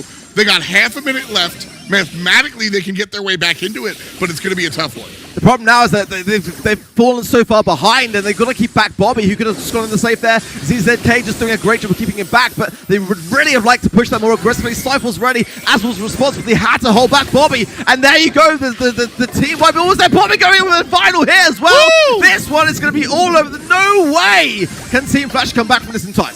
Bro, the communication here is on fire. That's what I like to see. So as we said, I'm sure we're going to get a chance to see the replay. I love how locked in OG is. He's like, all right, next game. But the counterweight of Bobby going in when Scythe was coming in and the snap onto the assassin of the backline. Walk us through it. It was beautiful, honestly. I mean, again, sometimes a strong offense is the best form of defense, and just kind of left Team Flash with nowhere to go. With a comp like this, with Buzz and Lola, you can really tear up a safe, and the Ruffs was a great idea as well to have a little bit of defensive capabilities, but everyone there you can just see working so harmoniously well together, and STMN are looking like a complete unit. And so that call, the Edgar call, is a call that has to happen before it happens. What's going on there is everybody's looking at Edgar on the right in the right lane, and they're saying, watch out for Edgar, and Bobby goes, okay, I'm gonna go in. That torts Edgar. Maybe I should play defense? No, I'll go in. And because you already made the watch out for Edgar call, when he jumps in, they're able to annihilate him so quick. That communication is the difference between teams at this level. Let me ask you a question. What was your prediction for this match? STMN. Mine too. There it is. That said, there is a lot of Brawl Stars to be played. Absolutely. I am not singing just yet. We do not know, but I have had so much faith in this team, looking at their ascent throughout the years. And I mean, that's also the thing is that, you know, OG and Bobby, they've been playing since the beginning, before the BSC. Absolutely. And that sort of veterancy absolutely matters. We'll see if they can close out this set to make it a 2-0. Team Flash in a much better position, though, already. I think they've chosen the barley pick at a wise time. STMN have not got the Eggers, so the controlling factor which they were lacking in the last game could well be coming into play. Bazaar will be running air superiority, I imagine, so able to break up some of that cover accordingly to try to eradicate them. But look at this already. We've just started, and Team Flash have got more damage than they had in the entirety of the last game. Yeah, this was a big adaptation coming out from the Red Squad. Love what they were able to do. But can they continue it post-respawns is the question. Bobby jumps to the left side, and that's was the answer that we had from STMN last time, but now it's on Team Flash. Their target acquisition, very quick. And so that play last game won STMN a whole push. This time, neutralized by Team Flash. Yeah, clearly Team Flash is starting to locate Bobby as being a threat, but he's going on a bit of a tear here, and CZK is the next one down, goes down. Bobby holding back on the swim, and now goes in for the switch. That's a wipe for Bobby. Are you serious? Again? You can do that once per set, sir. Bobby said, no, thank you. I'll have seconds, and gets another 2v1, which opens the door and has now more than tied the game for STMN. They've gotten it and ran with it. Bobby takes one. Bobby takes two with the help of OG. And Jar and OG pumping damage into it. 31% left for the red heist scene. The map is so open now, it's going to eradicate what CZK can do about this, and that's a bad thing for them. Scythe coming in now, there is still a little bit of time. If Team Flash can just regain some of this composure, but STMN just keep the pressure on. They're positioning on the right-hand side in a good place as well. OG able to spray through the bushes. They've done so much work, but can Team Flash get a turnaround? It's going to be tough. Going to be tough. Kobe on the clock. And Bobby leading the charge one more time. Pull in, down he goes. Bobby runs back, Scythe jumps in. OG gets the turnaround. And I gotta say, that's all she wrote. Stamina took set 1, they took set 2, and now we move on to the third. Oh my word. The players are going crazy behind me at the moment, and STMN are feeling very good about this one. Again, when we came on live, I said this was the STMN were looking for a third time lucky, and this could be their opportunity right here. They seem in control, but Bounty is a very different game mode. They've got to be very cautious if they want to continue this kind of success. See, here's the thing. I don't have the stats, but STMN always impressed me on Bounty. Piper on this team is one of their go-to characters. The sharpshooters in general, which is generally the meta that we see in Bounty, really clean for them. But again, this whole set was Bobby. Yeah, it really was. I mean, the team wipe, you don't tend to see that much, in all honesty, on Hot Potato. It's literally the map that's most designed to be split left, right, and mid. Yeah. And yet, it just seemed like he was so in control of his positioning. I mean, Bobby here, not a phrase we use often in Brawl Stars. Bobby was playing entry fragger, right? He was kicking the door open and just being like, boom, I'm here. You have to deal with me. And Team Flash was trying to deal, but the problem is Bobby has 2 teammates. You remember that? So they were able to just shoot from beyond and get it done. And here, this is momentum. Listen, Ark and I told you our predictions that we had STMN here. I think we are overwhelmingly in the minority. Flash is last year's world champs, and they might get knocked out in the round of 16. I mean, isn't that like the ultimate bragging rights to be able to say that you took down last year's world champions in the first stage of the competition? I mean, Yes. that's a scary prospect. I mean, the thing here that I think the Team Flash have got to go in with is a solid strategy. I like the fact that STMN have actually dropped the bus because I think it's a great brawler to have on Layer Cake. In all honesty, Bobby going back to the G, which we know he knows and loves. Zar on the max, which we know he can do very, very successfully well. OG on the roughs, probably not where he wants to be. He likes the spike, but ultimately he's making it work. Yeah, exactly. And, you know, I didn't take the map into account when I was bringing up the sharpshooters, so I like the change of approach here from STMN, knowing how much just blockade is in the way for those long-range shots. At the moment, STMN have the blue star, but Team Flash are squashing and crunching. Are they going to get punished? Jar says yes, and the immediate retreat from Team Flash. ZK is playing Rosa. That is the most important brawler, in my opinion, in this comp. To get that spawn trap pinch, they've got to time that right, and he's a fundamental component in succeeding in that approach. If they can make this work, though, there's a lot of stars to gain. A team wipe here is going to give a favorable sum of stars over to Team Flash, but they've got to be communicating a little bit more effectively, gaining more survivability to pull it off. This is a scary strat to work with a lot of times. You're going to group up in bounty. Isn't that like the opposite of what you want to do? But when you have the level of communication that STMN has kind of showed us so far, you can group up, spread out, group up and spread out, like the hokey pokey, if you will. You want to talk about taking 1 foot in, Team Flash are 2 feet in, going all the way for, no, okay, all right. It was a bait. It was a bait. Now they're coming all the way in here. Right-hand side doubling up. Where is CZK going? Get over here. Down he goes to the hand of Jar. 7 seconds left, and it's 5 stars. Team Flash are retreating, and STMN are 1 game away from clean sweeping last year's world champions. They look so calm, so composed. I mean, like, towards the end of that, their team pool hit. Team Flashes was all over the place. They had, Team Flash, in my opinion, had a fantastic comp to go around that situation. But STMN played it calm and collectedly. OG just bringing in those supply drops, keeping everyone buffed up and, you know, staying on their feet. Most importantly, the sandbags as well for the defense. Everything was just on point. They had no rush. They had the early lead, and it just goes to show how important that can be in a map like Layer Cake. Yeah, listen, I need to stress how on point Team Flash's composition was, how great their approach was, the idea to spawn trap, the idea to come in, no just kidding, come in, no just kidding, all right, now we're going. The timing was perfect. Like, this is a fantastic team. I think almost virtually any other squad might have fallen down there. You know, really fun stuff. And right now, all 3 players on STMN are putting up the big stuff. Event.brawlstars.com. You can vote for your MVP if you think they're killing it. You can spam the chat. You can watch the game just hanging out, logged in here. So, like, real cool stuff going on event.brawlstars.com. And you're an in-game collector. Some exclusive stuff there, too. Oh, and I'm kind of worried about that fact because I need to get my hands on those pins. You know, I mean, that's the problem that I've got now is I'm so far behind. I'm playing catch-up. Guys, and, Ark literally has his phone at the caster desk, and he's pushing the buttons as we're casting. I'm not even kidding, man. Like, this is, but I mean, this is what the Brawl House is about. Exactly. Everyone here, you know, we're hanging out with Aphelion in the green room. She's playing Brawl Stars. You know, like, we're all just kind of all in. There's a big community feeling here, and STMN trying to bring that community to contest as they have Team Flash with their backs against the wall. Composition here, a little bit different this time around with Tick coming out for Jar.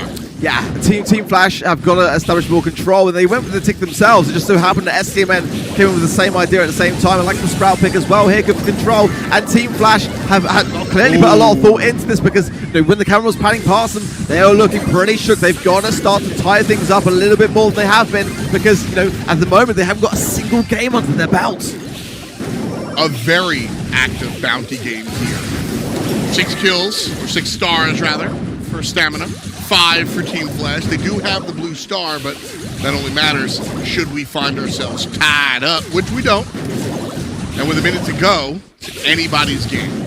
It is such a close game. The blue star in favor then of Team Flash. That is a factor here, but the lead, though, is still with STMN. So they do have to go on the aggressive, but they've got to be patient around doing so. The Byron is a great thing to have when you want to go on that kind of push. And with a tick, you've got a lot of healing qualities in regards to your star power anyway. So you can keep pushing forwards. OG there, really realistically looking for the freeze frame or something to be able to push forwards with the clone to gain some shots. So at the same time, Team Flash are being very cautious around that, outraging him where possible because they do not want to feed OG. Scary stuff. Nobody wants to feed OG. Bobby, he's waiting here for the opportunity, and CZK is actually going to answer back. So with dwindling seconds to go, Team Flash able to take the lead, but a single kill on anyone.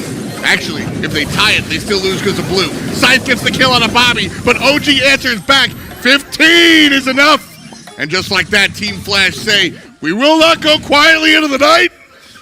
We will not surrender without a fight.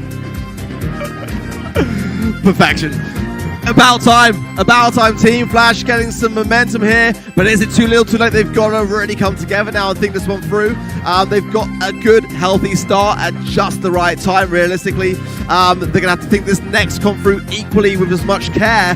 They are still under match point. It is not over yet. They've got to get through bounty to have any chance of holding on in this competition. We're going to take a look at the last game, but I want to remind you guys about last night at that SK matchup where they looked real clean for the first 2 games, and then all of a sudden Tribe came and went, hey, remember who we are. So right now, STMN looked real clean for the first 2 games. Is this the beginning? I mean, you can't call it a comeback just yet, but is this the beginning of that? It's very reminiscent, isn't it? I mean, it really is. Team Flash can just hold on to what they did right and just keep that idea within their minds of, again, where that trophy currently sits is in their cabinet. So they've been under these kind of pressurized circumstances before, but never really, across physically from their opposition. So they've got to start to be maybe more vocal. They're quite a reserve team anyway, which is not a problem at all. I actually quite like that. Yeah. It's a very modest approach, but I definitely feel like they've got to now come together more than they have been and start to be a bit more communicative around their approach. Absolutely. No, I mean, going back to what you... Oh, time's up! Bobby says time's up. You don't get the watch on, man. You got to flex with the watch. You're taking home potentially $400,000. Listen, if they win and he doesn't show up with a watch next year, I'm going to bargain. But Bobby's feeling good about things. But you were talking about the composure of Team Flash, and I think that's really, really cool, specifically about World Finals, is that you have so many different cultures colliding, so many different approaches to the game. There is no right way to play. The only right thing to do in Brawl Stars is win. I couldn't have said it better myself. Rose are coming in. Team Flash going to try that former idea, but play it better. But the max is on the side of STMN as well, so they're just leaving Scythe. Why not? He's trying to get him in the corner of their own spawn, and STMN are just going straight forwards aggressively, and I don't know whether it's going to pay off. Down there goes another. Well, Scythe goes down himself, but Response hanging on, but Bobby gets the takedown. Objectively, a bad play by Stamina. They spread out, split up, but, like the end of a good Scooby-Doo show, they still brought it back together. Can they take the mask off of Team Flash is the question. Secretly, I'm rooting for the red team. I want to see bonus pro. I do too. I want to see a long set with these teams. But Bobby and OG and Jar, I don't know if they're feeling the same way. 9-5 with 60 seconds left. Team Flash surging forward. Oh, STMN there was so aware of their positioning. The knockback as well, and the pulls on point. Side goes down. And again, targeting the Rosa is the right approach here. They've got to eradicate her, and then they can take back mid-control, which they've done beautifully with 6-star lead and that blue star now in their favor.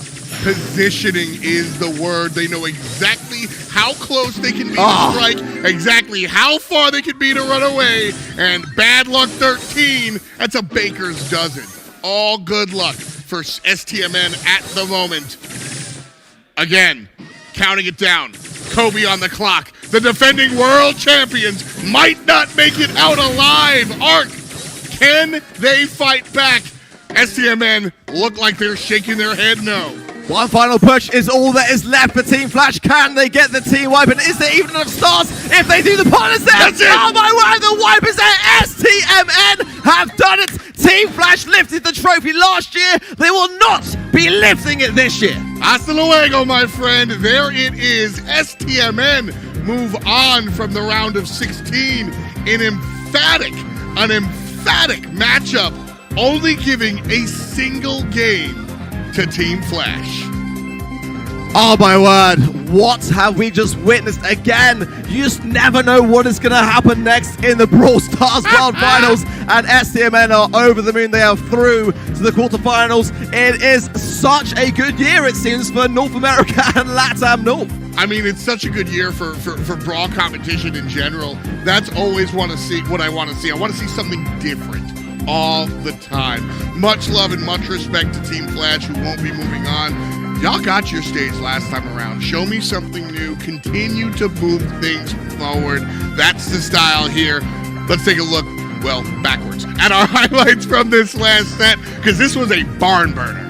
Oh, honestly, I mean, when we had the buzz, I was surprised to not see it come back around in Bounty, because that was realistically what STMN were utilizing so well. I mean, they just played every comp perfectly, but they planned quite carefully every comp as well. Yes. Team Flash had some great moments as well and had similar ideas along the way, but they just were not able to display it and control it as well as STMN. That was the thing. Control and the preparation. The five hands were on display here from STMN. We saw a couple of matchups last set, and even yesterday, where you just got out-brawled. You just got outbeat. That's not what happened here. STMN used their playbook, executed a strategy that they planned on. Sometimes they even planned on what the opponent was planning on and fought it back.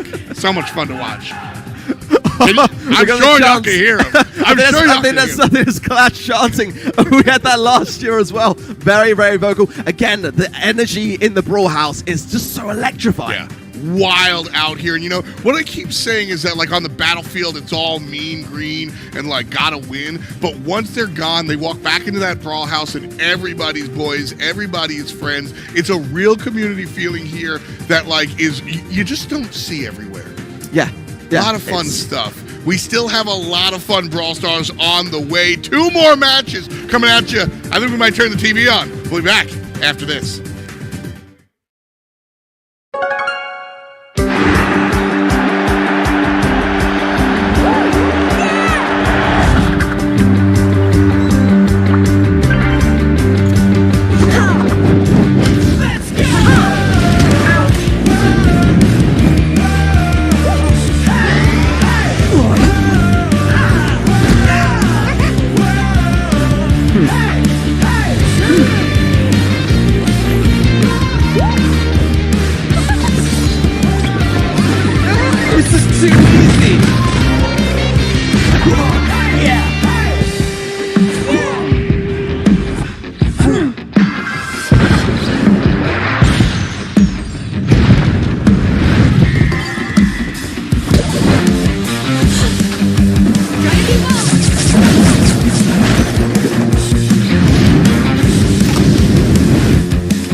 Welcome back, ladies and gentlemen, to the Brawl Stars World Finals for 2021. I'm Uber. I'm in a damn TV. I'm here with Teddy.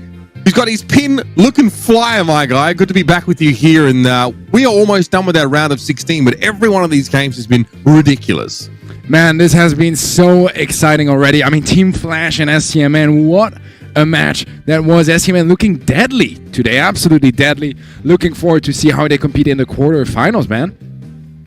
Yeah, I think that game was indicative to me of just how much Brawl changes year to year. Like, we were expecting, I think, a lot from our last year's world champions, and STMN have had their own set of troubles and struggles in the NA and LATAM North region this year, right? They didn't come out as the #1 seed, but they looked absolutely frightening, and that match against Reply Totem is really promising to be an incredible quarterfinal. But Teddy, yesterday, you know, obviously spirits for EMEA were a little low, you know, a little down in the dumps after many of your teams going up against some stiff opposition. Today, Reply Totem made it through to the quarterfinals, and now this next matchup I know is one close to your heart. AC Milan Qlash, comfortably the #2 team in EMEA, go up against the Kings of China in Nova China. Yeah, I mean, you know, there are a lot of love and hate stories in the BSC this year. Teddy and Qlash is definitely among the love story side of things. Obviously, incredibly where you're going with that, Teddy. No, absolute love, absolute love. The thing is, Nova Esports have impressed us as well. You know, they've shown us a lot of great stuff this year, especially winning 8 monthly finals. That is quite an achievement. The only team to do so in 2021. They are a force to be reckoned with, but man, I can't wait to see how they match up against AQM, the 2nd seed in EU. Yeah, I mean, these two teams have a good reason to be confident about this matchup, Teddy, but let's hear what they had to say about this game themselves. That is 12 gems, Nova Esports, AC Milan Qlash at the last possible second. 我们是这届比赛唯一一个没有被击败过的队伍，我们想一直继续保持下去。Look at that health go down, Nova Esports. This is so chaotic now, but Qlash are very much in the lead here. We have really good team play. We know what the other can perform, so we can complete each other. Then that's about enough. What a close game. That is gonna be it!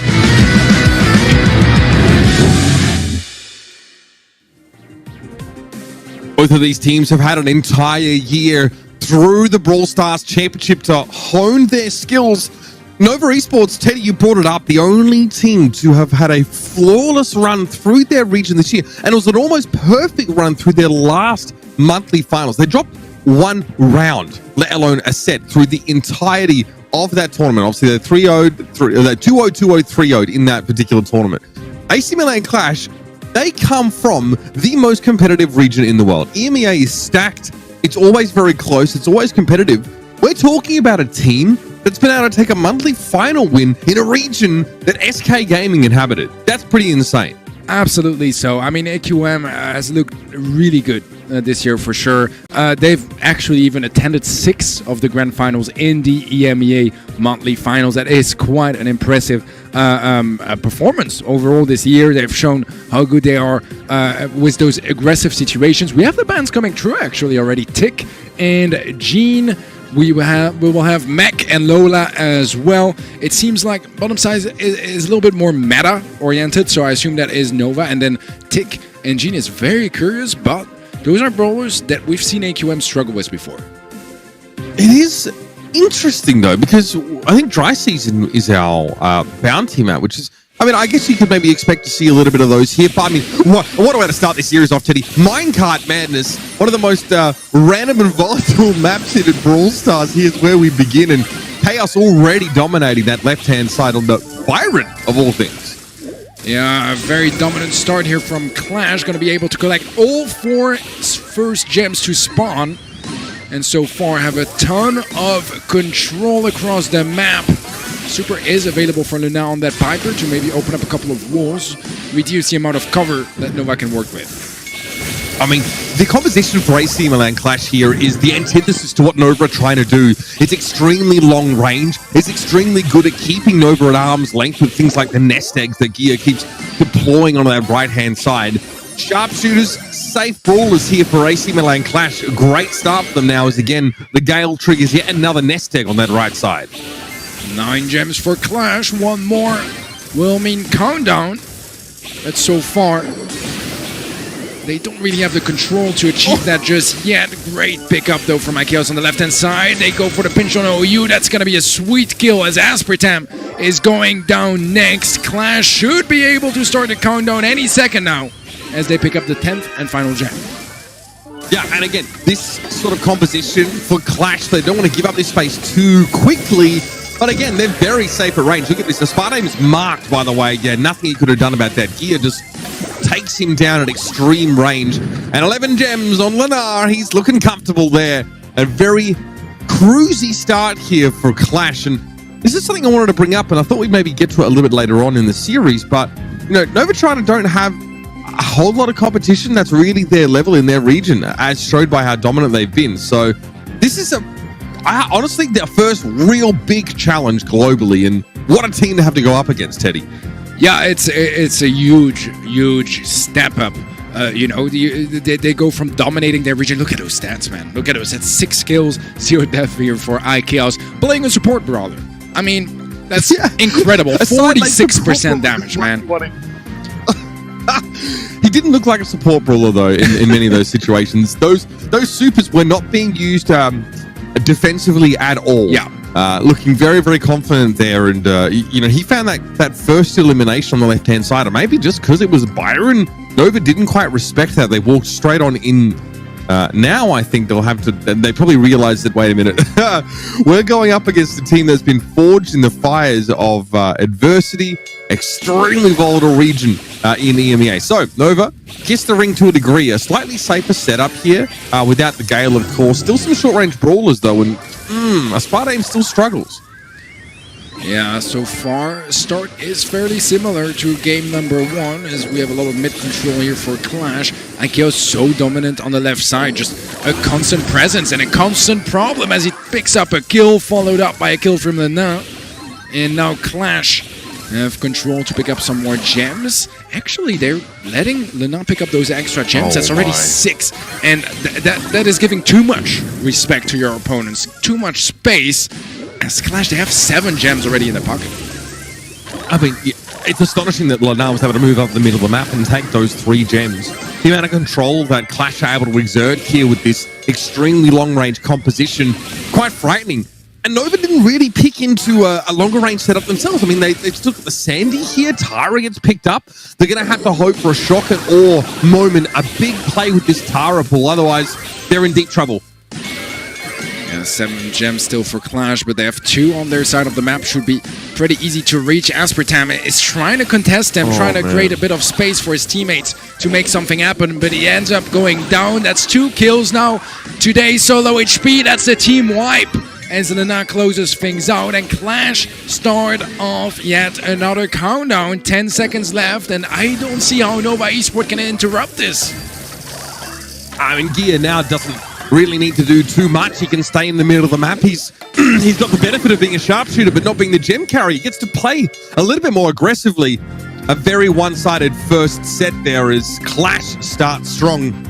You know, Teddy, Lena made a tweet the other day. He sort of tweets saying, you know, players that treat lands like a holiday with yawning emojis. You see just how serious this team is. They're not here for fun. This isn't a holiday to them. They're here to take it all away.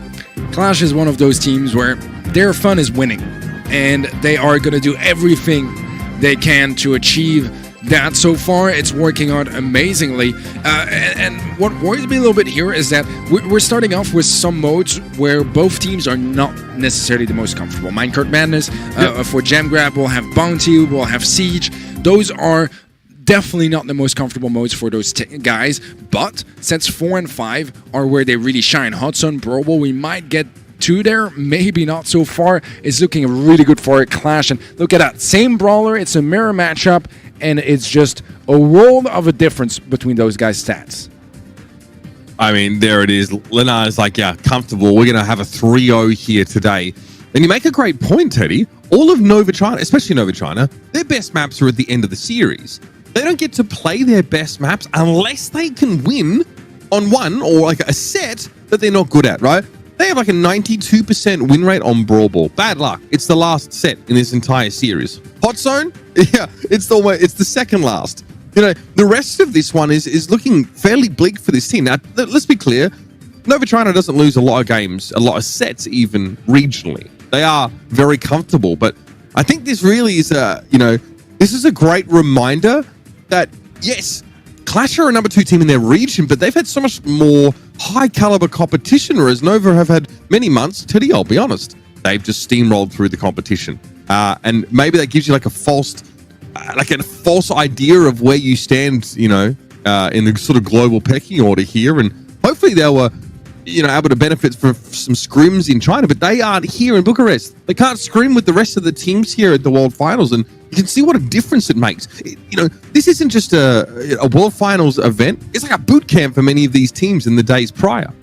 Oh, absolutely. And the thing here as well is that Qlash, as you mentioned, they were always second in the region of EMEA, and that means that they always had to adapt to try to overcome and try to beat SK, and that means they had that dynamic of always wanting to learn more so that they could reach the top, which they weren't really able to do consistently this year. And that dynamic, that way of learning and of getting better and better and better over time, that's what brings you here and gains you that confidence. Whereas Nova, they were always sitting on the top, looking down, not really having quite as much to work on and to improve. And once the competition increases by going out of specific regions and going to the international world finals, that is where that lack of experience can be very problematic. I can see Lenar there in lobby. He's just spamming the start game button. They're just waiting for Nova to select their brawlers. They are absolutely ready to go here. And again, we talk about how Nova China, very good Brawl Ball map. I think you pointed out that, the same can be said for Qlash. Brawl Ball is their best game type, and that isn't, it's not going to come up unless there's a tiebreaker set to be required here. But this is a shell-shocked Nova Esports right now, realizing just how scary the giants of the West have become. I mean, Qlash have played in so many, we call them El Clasicos, right, in the European region.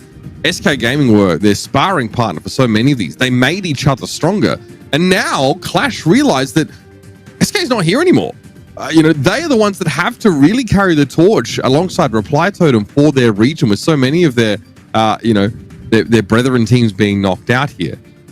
It's still a scary field. It's still a scary competition, but this is a Qlash that looks pretty comfortable being up there on stage. What's a gear? This is what is he smoothing his eyebrows? Do people even do that anymore? I'm not sure, but something I want to just add up that you mentioned earlier, Split and Basketball being at the end, so Hot Zone and Brawl being the best modes for Nova, and they only get to play it in set 4 and 5. Yeah. The thing is, those are also the best modes for Qlash. And that is a huge problem for a matchup like this. When you're the underdog, ideally you want to get a bit lucky and have some game modes you're very comfortable with early on that are not your opponent's favorite game modes. And here, because it's so similar and Qlash overall on paper is the better team, there isn't that specific element where they stand a very big chance at taking that set. And that can be a huge problem getting further into this match. We'll see how Bounty goes down. It is Qlash's weakest game mode, so if there is anywhere where Nova stand a chance at gaining a little bit of confidence and momentum, this has to be it. But honestly, so far from how hot Qlash looked in that first set, I'm not even sure if they can do that. Let me pose this question to you, right? We got bans from Qlash of Tick and Gene. Do you feel like that's them trying to make their bounty experience a little more comfortable, right? Because a ton of teams like that, those two brawlers sort of form the core of a lot of common strategies on a lot of bounty maps, for example. Do you feel like that's what they're going for? I think this is one of those occurrences where it is just a very smart ban, especially for Tick, because it is a brawler that we see a lot played in mainland China. It is also a brawler that we see a lot played specifically by Nova. And as you mentioned, it is really a staple brawler of dry season. And in general, when you want to go for your bans, you want to make sure that the maps and modes that are the most covered are the 3 first ones in a best of 5, right? Because you know you're going to be playing them, and you don't want to go for a ban that only applies to set 5, because you don't know if you'll get all the way to set 5. So you want to cover as much ground as you can, especially early on. And that makes it a very complete ban. Works in tons of different ways. And Gene, I think that's just a brawler that Qlash don't like facing. They banned it pretty consistently across the entire year in the monthly finals, and there's a little bit less of a specific story to it.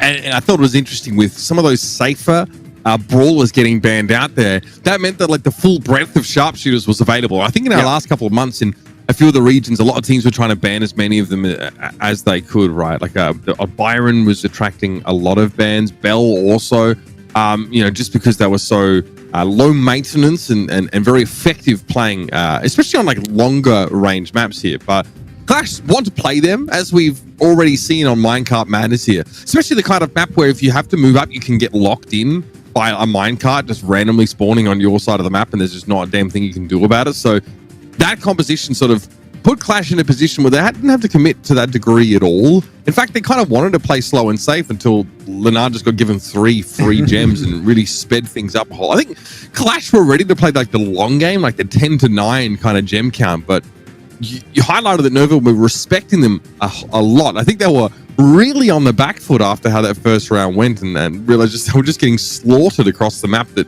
they maybe gave Qlash a little bit too much to work with here. And you can see on the stage here, ladies and gentlemen, that, we've got the players just waiting to get into game. On the side of Nova Esports, they are located in a Chinese studios there. So they are in person with one another. And again, for these two teams, we have a approximately equidistant server for them to play on. Just to be clear, obviously this is online for this particular matchup.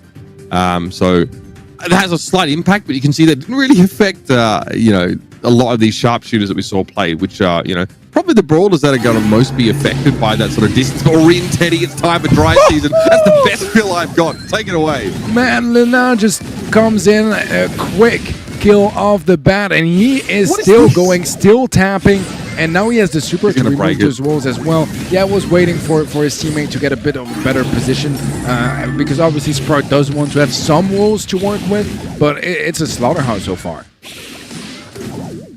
I don't know what today is hoping for. I'll be honest with you. From this position here, a lot of pressure. Gear's not going to allow him to play the left-hand side. Oh, he tries to turn tail, but the homemade recipe clips his heels, and it's 7-0 for Qlash. We talked a lot about regional metas and each different region having their own specific brawlers that are kind of iconic. Can we talk about this comp here from Nova Esports? Dry season, Bo, Carl, and Penny. What on earth is that? It's bizarre, and I think it's a composition that really requires Nova to have this middle part of the map under their control. They do now for a time, but it is quite bizarre, right? I think OU is going to be outranged to a great degree by sort of Lenar and Gear for the most part. I mean, Spartane's fine, but again, he really wants to hope that Qlash stack up as much as possible, and he has a chance to build a super, which just hasn't happened yet this round. Now, what I think is so wild, man, is that all 3 brawlers that we see here from Nova Esports, if you see one of them show up on a map like this, that's a wild card. That's a brawler that is a surprise factor that you're not expecting in the first place, but all 3 is just absolutely wild so far. It could be Wars, but they are still behind by 2 stars. They need to go on the hunt. They need to find some kills. And quickly, 5 more seconds, and it is not looking too likely. Can Penny maybe line them up? It's not going to be happening as AC Milan Qlash take yet another game. That is bizarre stuff from Nova China.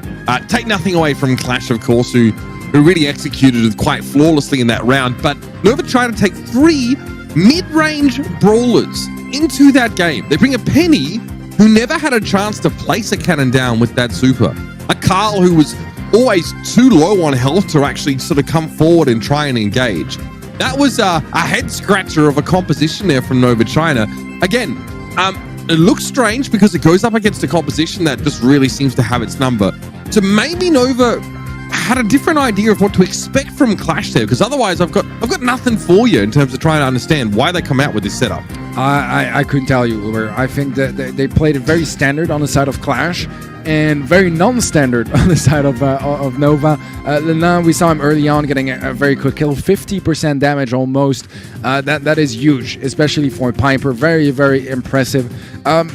I'm not sure what this comp was from Nova, but it kind of felt like they wanted to go for something very unorthodox to try to catch Qlash off guard and put them in a situation that they did not prepare for. Because some of those brawlers, I mean, especially the combination of them, you're not going to be scrimming against that because no one in EMEA is going to have a comp like this on dry season. So I think they tried to take the surprise factor to a whole other level. Unfortunately, I think there might be a reason why we don't really play those comps over here, because usually they don't work. Look, I don't... Right. I mean, Penny, so much of her kit would really hope that, like, Qlash is standing fairly still. You know, they're not going to do that. They're going to move around a ton here. Look at this big change up. This, wow, there's a BB here, a Buzz, and Poco. So, Nova now trying to be about as subtle as a sledgehammer on this next round. Let's see what they can do. I mean, options are there, and damage-wise, Qlash might struggle to find enough DPS to get those kills on the tanks before they get up close, especially if they can sync up the healing very nicely. That is going to be first blood, and that goes the way of Nova. They find a second kill as well, and this is another Nova we see here. Great comp here, and honestly, Qlash are gonna struggle to catch up. As I mentioned, the lack of damage is gonna be so hard to deal with. They do get a kill there that is gonna help close out the gap just a little bit, but this is a great comp from Nova and a very, very great call. Yeah, Qlash are going to lose the round if they don't maintain control of this middle part of the map. Getting that elimination there on OU is huge. Nova can't really take any space back with only 2 players, and Qlash now have the blue star, and they're even. This is huge. But again, Aspartame and OU need to be punished for every inch they try and encroach towards the middle part of this map, or it's going to be over. And this is great poke damage from Qlash. Exactly what the Doctor ordered. Chaos also has a hedge to slow down Aspartame, for example, as they try and push up, but it's a homemade recipe from Linan. It's irresistible, Teddy. AC Milan Qlash now lead by 2 stars. Yeah, they have so much utility to work with, and you can see that Qlash are keeping their supers as long as possible because they know that a dash in from the Buzz or just the BB running at it with the shield could be a problem to deal with, so they're keeping their utility for when they need it the most. And Nova, they just don't know how to commit at this point. The map is too opened up, not enough cover for the tanks to work with, and that is going to be set number 2 secured by AQM. And this is where the dread is going to start to creep in for Nova China, because they tried a couple of distinctly different looks, Teddy, on that particular set. None of them worked out for them at all here, and it's a very bad sign for that team. You saw that, you know, Qlash, their composition, yeah, I mean, it doesn't deal very well with brawlers that want to get up close and personal, like, you know, batting stance, of course, for that extra durability for BB, as she wants to try and, you know, shrug off as much of that poke damage as possible. The Poco heals are so important there, just to try and keep Nova in a position where they can actually step up. This first comp just made no sense to me, and you couldn't figure it out either, so that's a good sign. That means I'm on the right track being confused. But this time around, obviously, you know, Poco double tank is, you know, pretty elementary. We kind of understand, but today was trying to heal 2 teammates that were spread on very different parts of the map with DeCapo. It was not easy. Yeah, it definitely was complicated. I mean, in the end, I feel like Nova had a great comp to make this work. I think Qlash just had the perfect answer, not in the comp, but in the execution. This is the kind of situation that you deal with a ton, especially on dry season, where you end up facing tanks and you don't really have the damage typically to deal with it, and you are technically, you don't have the upper hand. But you can still deal with it if you hit your shots, if your mechanics are on point, if your rotations are good, if you help your teammates out on their lanes, that can work. What is going to be very problematic now, Uber, is we're moving on to Siege, and Siege is Nova Esports' worst game mode this year in the BSC. AQM surprisingly improved a lot.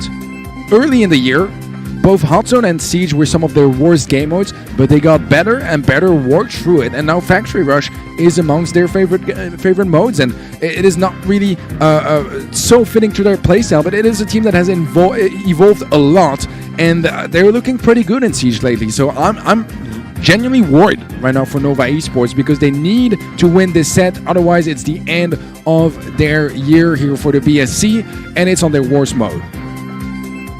one of the biggest positives here from Qlash, amongst many of them in this series so far, is that they actually haven't had to show too much of their hand to their potential opponents waiting, on the other side of this round of 16. They're playing the same comp. It's double sharpshooter with Sprout in there. It's nothing overly fancy. It's nothing overly complicated. So for Qlash, this is a win on two fronts, right? Obviously, getting into the quarterfinals is huge, but also being able to really keep a lot of their cards close to their chest and, preventing any of their would-be opponents from getting an early leg up on them by figuring out their favorite sort of styles is a big deal. Nova obviously have had to show their hand, right? They've had to show a few of their different compositions here. And yeah, I mean, you bring up their record on Siege so far. Don't get me wrong, they've played plenty of Siege. It's not like a small sample size issue. And in a region that they normally, frankly, wipe the floor with their opponents, they're barely even on win and loss here. What's it? 13-12 is Nova's Siege record. So that says a lot when, your best map is 92%, your worst is 52%. It's a lot of spread there. And what a difficult situation where Nova have to mount their comeback starting with their worst possible game type against an extremely confident opponent here. Yeah, and this is once again the situation of Nova being on top of their region, because you can afford to have a game mode where you're very bad at, because in best of 3s or best of 5s, you don't need to win it if you're winning all the other modes consistently. And for teams like AQM, that wasn't the case. They had so many super close matches against SK this year that they needed to work on every single mode, played at their best if they wanted to stand a chance at lifting some trophies in the monthly finals or even third-party events. So there's a very different dynamic over here, and there's one thing, Uber, that terrifies me for the rest of this show, and especially tomorrow if Qlash manage to pull through here and close things out against Nova, is that Qlash, the reason why so many people call them fan favorites to win the entire BSC this year is because of their LAN experience and the fact that they shine in LAN. They are loud, they are confident, they are going to be taunting, celebrating, and basically scaring off their opponent's confidence, and they don't even need any of that right now because Nova are playing from the studios in mainland China. So terrifying to see how confident they are already, and that part hasn't even taken effect nearly as much as it will in the future. We're moving on to Siege though, as we have a couple of bolts already picked up by Nova Esports. So far a good start, as it's gonna be enough to secure the first bot. I think they're not gonna get the bolt in time. Yeah, it's gonna be a tie. Yeah, Chaos able to scoop one up there on that right-hand side of the map as well. Today managed to try and have some presence on the left here for Nova, but Nova have been playing with two brawlers for most of this round already. Not a great sign when your opponent are starting to really mount a bolt lead here. They got about 30 seconds, but Dia is going to make it impossible for Nova to re-establish any control on the left there. Sticking around used, and today gets absolutely ruined. This is looking to be a one-sided affair as well. Yeah, I think that the fact that Qlash were able to just barely tie up the bolt count and make it a draw for that first siege bot is an absolute disaster for Nova, because everything fell apart after that. Otherwise, they would have gone to the first spot, would have been able to hold on to some control, build up their bolt economy much more easily. And right now, there's a level 17 siege bot coming up here for AQM and Nova Esports. They only have 2 bolts in the bank. It's tied up. Not even that. Qlash have the bolt lead coming into the next one. And look at that. Chunky bot. This is gonna be problematic for Nova. Yeah, absolutely. And Nova don't really have the tools to slow the siege bot down very effectively, right? Maybe like a nest egg might have been good if OU was in position to sort of deploy one, but Nova are done well to get away with actually having any of their Ike left alive here. Nasty. Help from beyond used. Well, nah, it's a little bit annoying, obviously, for Bell to have to work down those shades, but patience prevails for the Swiss, and he's going to play through the middle part of the map here as Aspartame finally gets a win on that right side lane. This is the last siege coming up here, so AC Milan are ready to dig in and defend. All right, a defense now here for Qlash as Nova Esports have that level 8 bots to push forward, but it's getting melted down so quickly. It has 20% health. It's gone. Oh no, the bot disintegrates. So much damage available for Qlash, and Nova realized that that was going to be their best chance of trying to mount a comeback, but they got way too far behind at the start of the round. It's way too little. It's way too late for Nova China. Yeah, what worries me a lot in this game is that I think he made a really big mistake after their level 17 siege bomb. He pushed up and there was some miscommunication. He stayed under the Ike's range and ended up going down, leaving the left lane open, and that's the only reason why Nova were able to even get that final bot. But despite that mistake, which I would call a blunder at this level of play, the defense was so absolutely perfect that Qlash didn't even have to slightly worry about that situation. Any other team, that would have been a terrible situation, not having that final bot. I mean, sure, they still need to deal quite a bit of damage, but it wasn't that bad. And despite that mistake, the rest of his game, he played flawless. Tons of damage, tons of kills, able to survive quite a bit, and overall just pulling off a great performance so far in this match. Yeah, I mean, he had a very classic matchup against the Tara on that left-hand side of the map, but he made it impossible for Today to scoop any of those bolts up. Using his super frequently and generating it just as fast there. I think he had about 7 bolts in that first part of the round and denying an entire side of the map away from Nova China. And things didn't look any better for the mainland China roster on the other side there. So, look, if you're winning your lanes, you're absolutely going to win when it comes to Siege. And Nova got bundled out of that map unceremoniously. Yes, they managed to get a siege at the end there, but you saw just how ready Qlash were to sort of coordinate and deal with the siege bot. And here it is. The kings of mainland China are staring down an extremely early exit from the World Finals. Uber, this year, Nova Esports have not lost a single match. Not a single match. And this might be the first loss at the World Finals in the round of 16. That has got to put some pressure on them. And you can look at them and see that they are nervous. They know what might be happening at the results of this next game. And they are going to be giving it their all. They want to pull through. They want to start that comeback. But they have yet to win a game here against Qlash. Listen, I mean, this is where they're saying a rising tide lifts all boats comes from. If you're going back to your home regions after the World Finals, regardless of your result, you want the rest of your region to improve along with you. You know what I mean? Yeah. You want to be dealing with quality opposition every time you play an official match. I'll be honest with you, Nova cannot say that. They cannot boast having a region that is deep with top-level teams. It is very top-heavy, i.e. them and maybe Trick of China, really, that were able to be a huge problem for a lot of their opponents. I mean, Qlash not only play in the BSC, right, but a ton of different tournaments constantly, right? There's KZO, there's ESL, there's so many opportunities for them to improve and go up against teams that are like as good, sometimes even better than them, right? I mean, you look back at the year that has been for EMEA, the reason why there were 6 teams that had a legitimate chance of being here at the World Finals is just because of that. You know what I mean? I don't know if any region can really say, oh yeah, we had 6 teams that could have qualified pretty comfortably. Even teams like LATAM, even regions like LATAM South, right, like our Brazilian region can't boast that kind of depth. EMEA is a truly unique region with the highest level of competition in the world, and that's why we were so shocked, Teddy, after some of their day 1 results. They didn't display a lot of the prowess that they've been able to domestically. So today's a nice change of pace, I think, in that regard. Yeah, no, I could not agree more. I think you formulated things very, very correctly here. For the entire year, we've been saying as well that EMEA is the most competitive region and so on. And although I still believe it's absolutely true, yesterday was a testament that what is supposed to happen on paper is never guaranteed to be executed that way. There is so much that comes to it, and also you can't necessarily just represent a team just by its region. There's so much more to it, and individual teams can shine more than some other counterparts. It's crazy how much complexity there is this year in each and its own region. I mean, man, it's been an absolute blast seeing how everything is colliding here.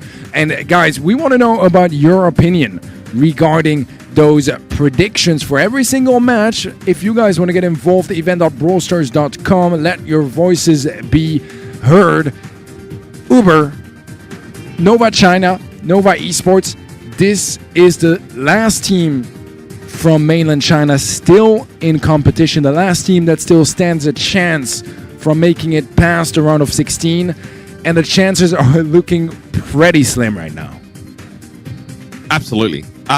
What we can say right now, the reason why there's like a slight delay is that I think the teams here in the Chinese studio are experiencing some slight lag, and we're looking to sort of rectify that in whatever way we can. I'll make it very clear to everybody. These two teams are playing from locations that are extremely far apart, and while they may have a server to play on that is at a midway point between them, it won't be quite the same as having them in studio right now. But as many people probably have already understood, there are still plenty of travel restrictions in effect globally that have made it unfortunately not possible for Nova to be at this Bucharest studio in person. But bear in mind, all of our Chinese teams are able to be at their studio domestically and are still there in person with one another. Hasn't really helped them much in this particular matchup. There's a chance we get a replay of that first round there on Siege, but you're right, Teddy. It is pretty insane to see this situation. We got to cover some mainland China games at times, and simply looking at the region, we could definitely admit, okay, their take on like the metagame's a bit odd. Some of the compositions they're playing look a little bit strange to the naked eye, but there's a fairly high level of agreement in that region that's how they wanted to play, and they look very proficient mechanically. But here, I think this clash of styles is not benefiting Nova Esports at all. As by now, you have to hope they've cottoned on to the fact that Qlash want to sit back, they want to play safe with Piper, they want to play Bell, and it's going to be up to Nova to either batch them mechanically, which I don't think is going to happen, Teddy, or play like highly engaged based compositions. I think the Buzz has been a better look for Nova. They've been able to get some work done with that, but it's going to take a little bit more. just an extremely busted brawler to cause problems here for Qlash. I think that this is a very dire situation right now for Nova Esports. I always say when you're the underdog, when you're losing, you got to take some risks. You can't just play standard stuff because your opponents are going to be better at playing those more traditional comps. And so far, Nova Esports, they have certainly taken some risks and gone for some very crazy and wacky comps. The problem is when they went for those risks, they were very odd comps that we just did not see how they could work, and they didn't show us why they should.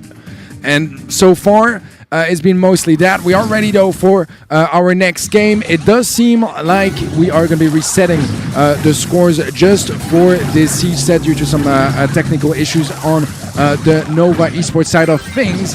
But so far, results do seem quite similar, as this first bot should be going in the hands of Qlash. Barely make it. Yeah, I mean, Qlash might have been just as happy with a tie there, Teddy, because what you want out of an early siege here is to gain some of their map control. They already have it. So a couple bolts in there. Qlash have already picked up 2 more since this bot got going. Yes, we have Spike Super there. It's been used to slow down the bot and still overtake it. Oh, Teddy, it's a 2-bolt siege bot. Nova's bandwidth gets stretched to the very limit they're trying to defend against the actual brawlers of Qlash, that they let their eye get hammered. Yeah, this is not very good. I was going to say, I agree.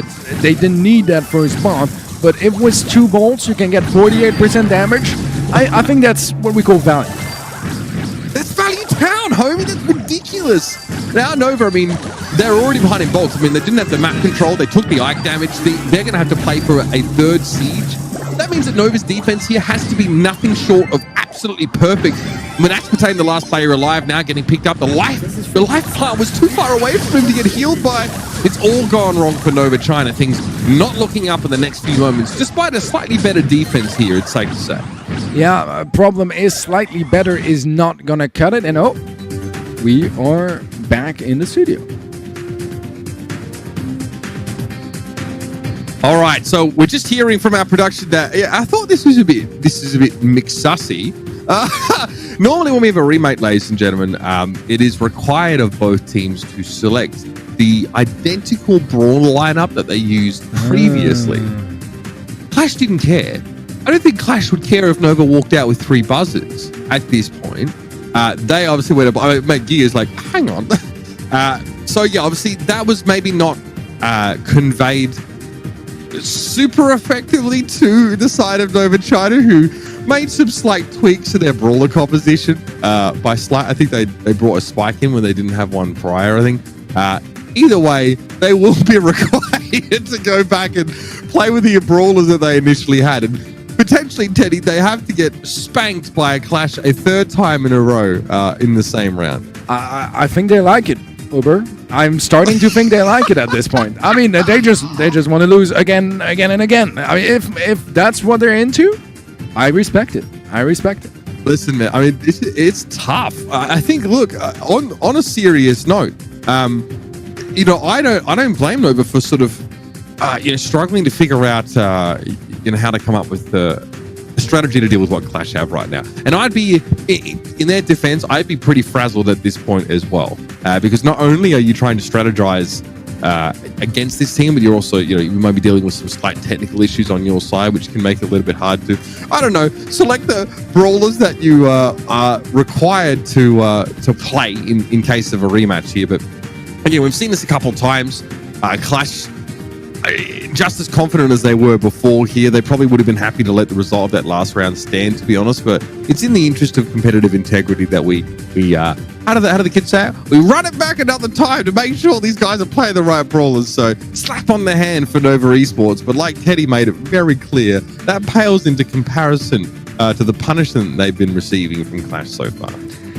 Yeah, I think you said it all, Uber. I really think you did. So far, I haven't seen the signs of life that I usually want to see to believe in a comeback, and that worries me from Nova. We haven't seen them lose yet. We don't know if they can lose. That's the thing as well, right? There are teams they've struggled throughout the year. I wouldn't quite call Qlash struggling, but they had some losses, some important games that they couldn't quite make this year, and they had to learn to deal with it. It's not the case for Nova just yet, and so far we haven't seen too many responses that worked out. We are back in technically game 1 of Siege, as this time around we do have 2 bolts picked up by Nova Esports, but once again this should be a tie, just like game 1. Yeah, and I think Qlash happy with this result. This means they can build up these bolts and just make that second Siege a little nastier here.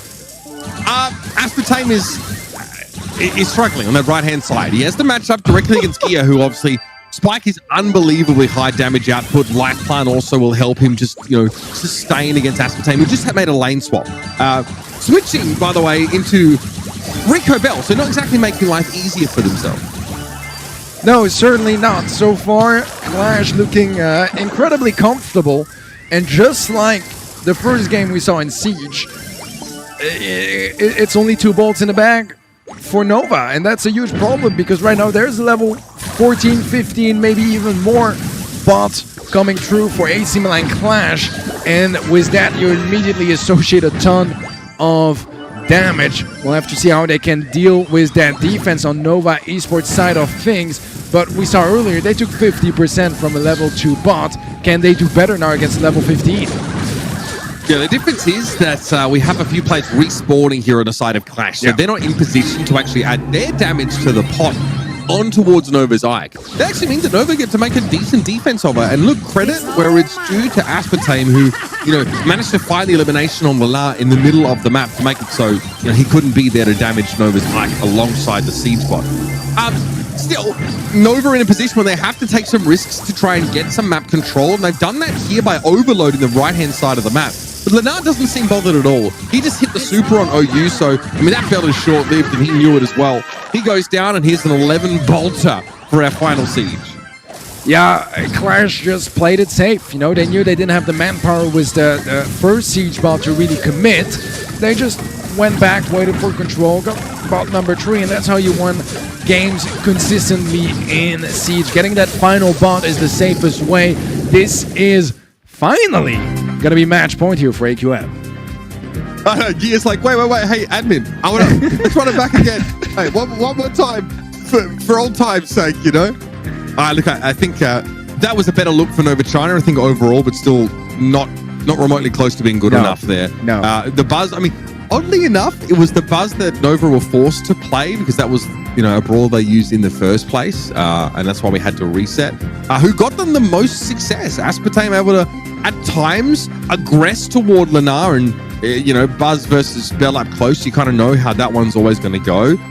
The problem for Nova is that was really the only lane or the only brawler that they were able to affect the game with, right?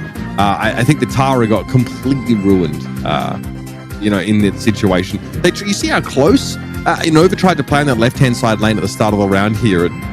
Chaos doesn't care. He's playing Rico. He's sat there. He's got bouncy castle. He knows he can heal up if he needs to. Very comfortable again. And both these teams are getting really good at playing this map right now. Like, they're getting a ton of extra practice, but jokes aside, Teddy, this is it. This is it for Nova China. There are no more chances now. They've run out of lives. All eight of them have been used. Yeah, well, this best of 20 siege set might be coming to an end soon enough, as it's looking already like Qlash are definitely securing that first bot here, and with a match point in hand, that's just such a scary situation for Nova. They haven't picked up a single bolt yet, and we've seen earlier they struggle at those retakes. Yeah, the fact that they don't have a siege bot, Nova, also isn't going to help things here at all. They are going to have to back up here and seed control. Dia, obviously, has been very comfortable for the entirety of this set, right? That spike play on the right lane, there hasn't been a pick that Nova have been able to make to put any pressure. The hedge here is pretty big from OU. Obviously, it forces the bot to take a more circuitous route to get to the Ike, but it's still a solid 20% there for Qlash. And they don't look like they're any closer to giving up this map control. Lenar is feasting on bolts in the middle. I like Sprout on the left-hand side. I think it's been providing a lot of value, a lot of control for Nova, but so far it's not good enough. Once more, Bob is going to go to AC Milan Qlash, and Nova Esports bolt economy is as bad as it's ever been. Just a single bolt in the bank, and that's a huge problem when they haven't been able to get a single successful retake so far. Trick shot there on the left side for Aspartame, able to win the lane out. The timing of it means that at least he can protect his Ike from direct damage from Qlash's brawlers. But it's still a fairly hefty Ike, and he's still able to do a ton of damage here. So this has to be it. Nova, it all comes down to this.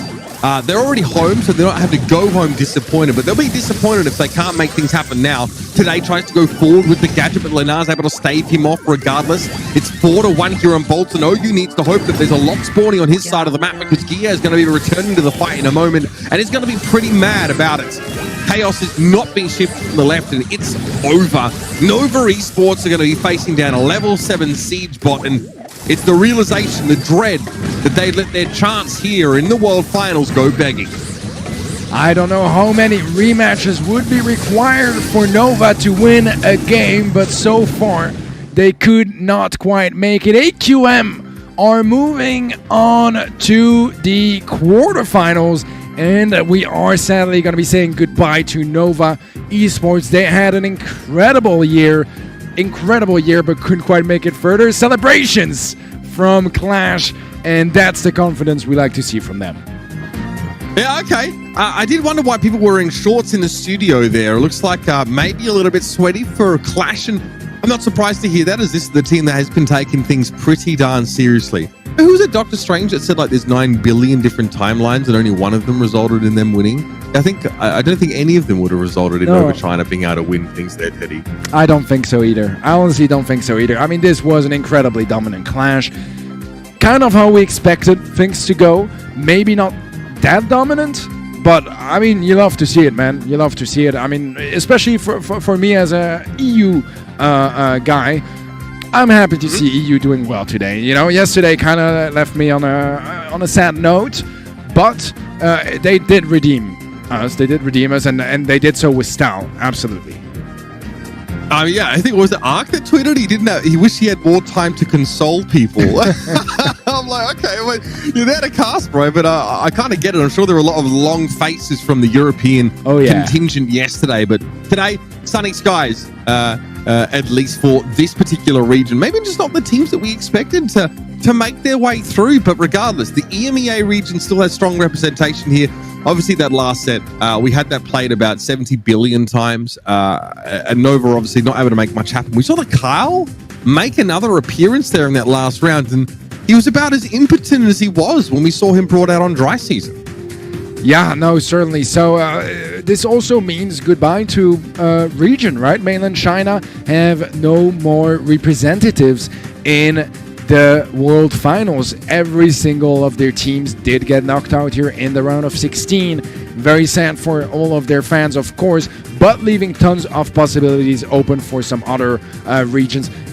Interesting turnaround so far in the World Finals. I think today has been a bit more predictable than yesterday, for sure. But the MVP is coming true, and it is going to be no one else but iChaos. And honestly, his Rico set on Siege was incredible, and I can 100% agree with this decision.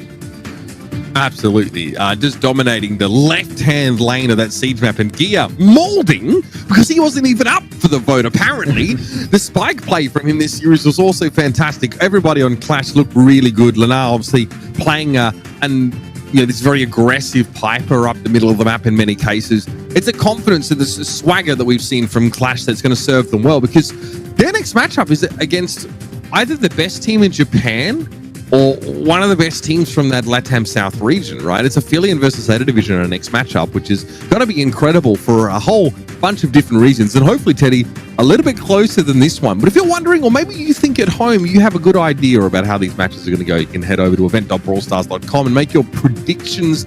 Earn yourself some of that nice currency.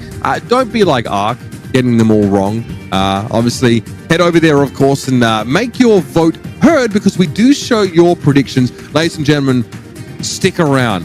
One more game left today, an absolute banger to round out the round of 16. Before we get there, take a look at this message from our sponsors. Hey guys, I am here with Team Stamina Esports right now, right after their victory. I'm here with Toonie, I've got Bobby, I've got OG and Czar all with me. Guys, you took down Team Flash, a team with some of the ex-world champions, in a 3-0 victory. So Bobby, coming to you first, how did that feel? I mean, it felt great. Obviously, we were pretty confident going into it, but they're world champs, so you know, I was stressing at least a little. Only slept 2 hours last night, but very happy that we got the sweep. 2 hours of sleep means a clean sweep for Stamina. See what we did there? No, but OG, there was something that you had said to the camera as soon as you won. I wasn't able to catch it, but what were you saying? Because you were mad dogging the camera and saying something there. It's like a meme going on Twitter. I said, come to LATAM, because the LATAM people are very proud. So it's just like going around Brawl Stars Twitter right now. So I love it. Can you explain it to some of the people who are maybe just learning about the Brawl Stars scene? Yeah, so like everyone from Europe kind of said like LATAM's like a trash region, but then Europe went like 0-3 first day, so they're all like saying, come to LATAM. So. Hey, speaking about that NA-EU rivalry, what do you think about NA's chances this year at the Brawl Stars World Finals? I think we got really high chances because, really high chances. I mean, we've been practicing the whole year and we've been doing really good, like in the tournaments, like the most two consistent teams. So, yeah, I really feel like we have a really high chance of winning, like NA. It's just proving the point. Tribe NA beating SK Gaming, the favorite, so we have a chance. NA's got their shot this year. And Toonie, I know that you weren't on the stage with them exactly, but I understand that you were supporting them from the background. Yeah. So I was kind of helping with the comps, figuring out what we're going to run, and I was also kind of like strategizing with them mid-game, figuring out what they're going to do during the game to make sure they win it. Love it. And you guys play, let me check, you guys are playing Totem. Yes. So you guys are playing Totem in the quarters. We saw that they also had a very clean match themselves. So what do you think about them as opponents? I mean, they're really good. They have a way different play style than what we're accustomed to. So when we go back to the hotel, we're going to try and, you know, get some things together, figure out what they're going to play, figure out what we want to play, and we'll see how it goes. Great. We're going to see how it goes in the quarters. Guys, thank you so much for speaking with me, and best of luck to you all. And that's it for us here. Welcome back, everybody, to the Brawl Stars World Finals. First of all, big shout out to OG for explaining the "come to Brazil" meme without incriminating anybody. That takes a lot of effort, mate. You're a smooth talker. You know what? They should get rid of the TV and just sit you on the couch. But he's got games to play still, ladies and gentlemen. And Teddy, we've still got games to cast. We've got one of the most exciting teams, in my opinion, from that LATAM South region going up against Japan, or East Asia's finest ZETA division. Yeah, man, this is going to be an incredible match here. And we are back at two teams that are here on site as well. I've missed that atmosphere, man. You hear them screaming, you hear them taunting at each other, and I'm all for it. Quick look at our bracket, everything that happened so far today. Totem was a clean sweep against TIG, another clean sweep right after, as STMN knocked out former world champions team Flash, and AC Milan Qlash was the third clean sweep of the day, taking out Nova Esports. No doubt about it. So this, obviously, our last matchup of our round of 16. It's an elimination matchup like every single one of them here. ZETA Division, of course, really impressed us. And great effort for them to to be here in person, right? Queen Knight couldn't be here. So that East Asia region still has some sort of representation here, which is fantastic. I know Aphelion have been waiting in the wings to show what they're capable of. Very proud region is LATAM South.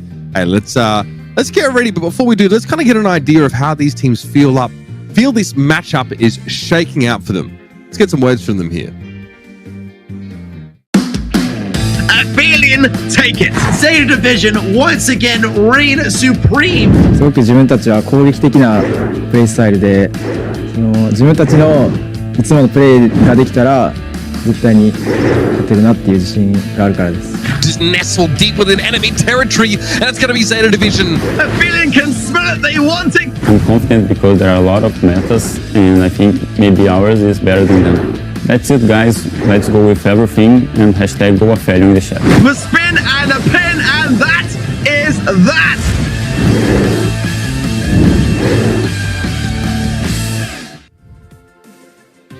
And there it is, Aphelion Esports and ZETA Division are on stage and they are ready to roll. This Aphelion Esports roster, we sort of talked up Qlash for the same reasons, Teddy.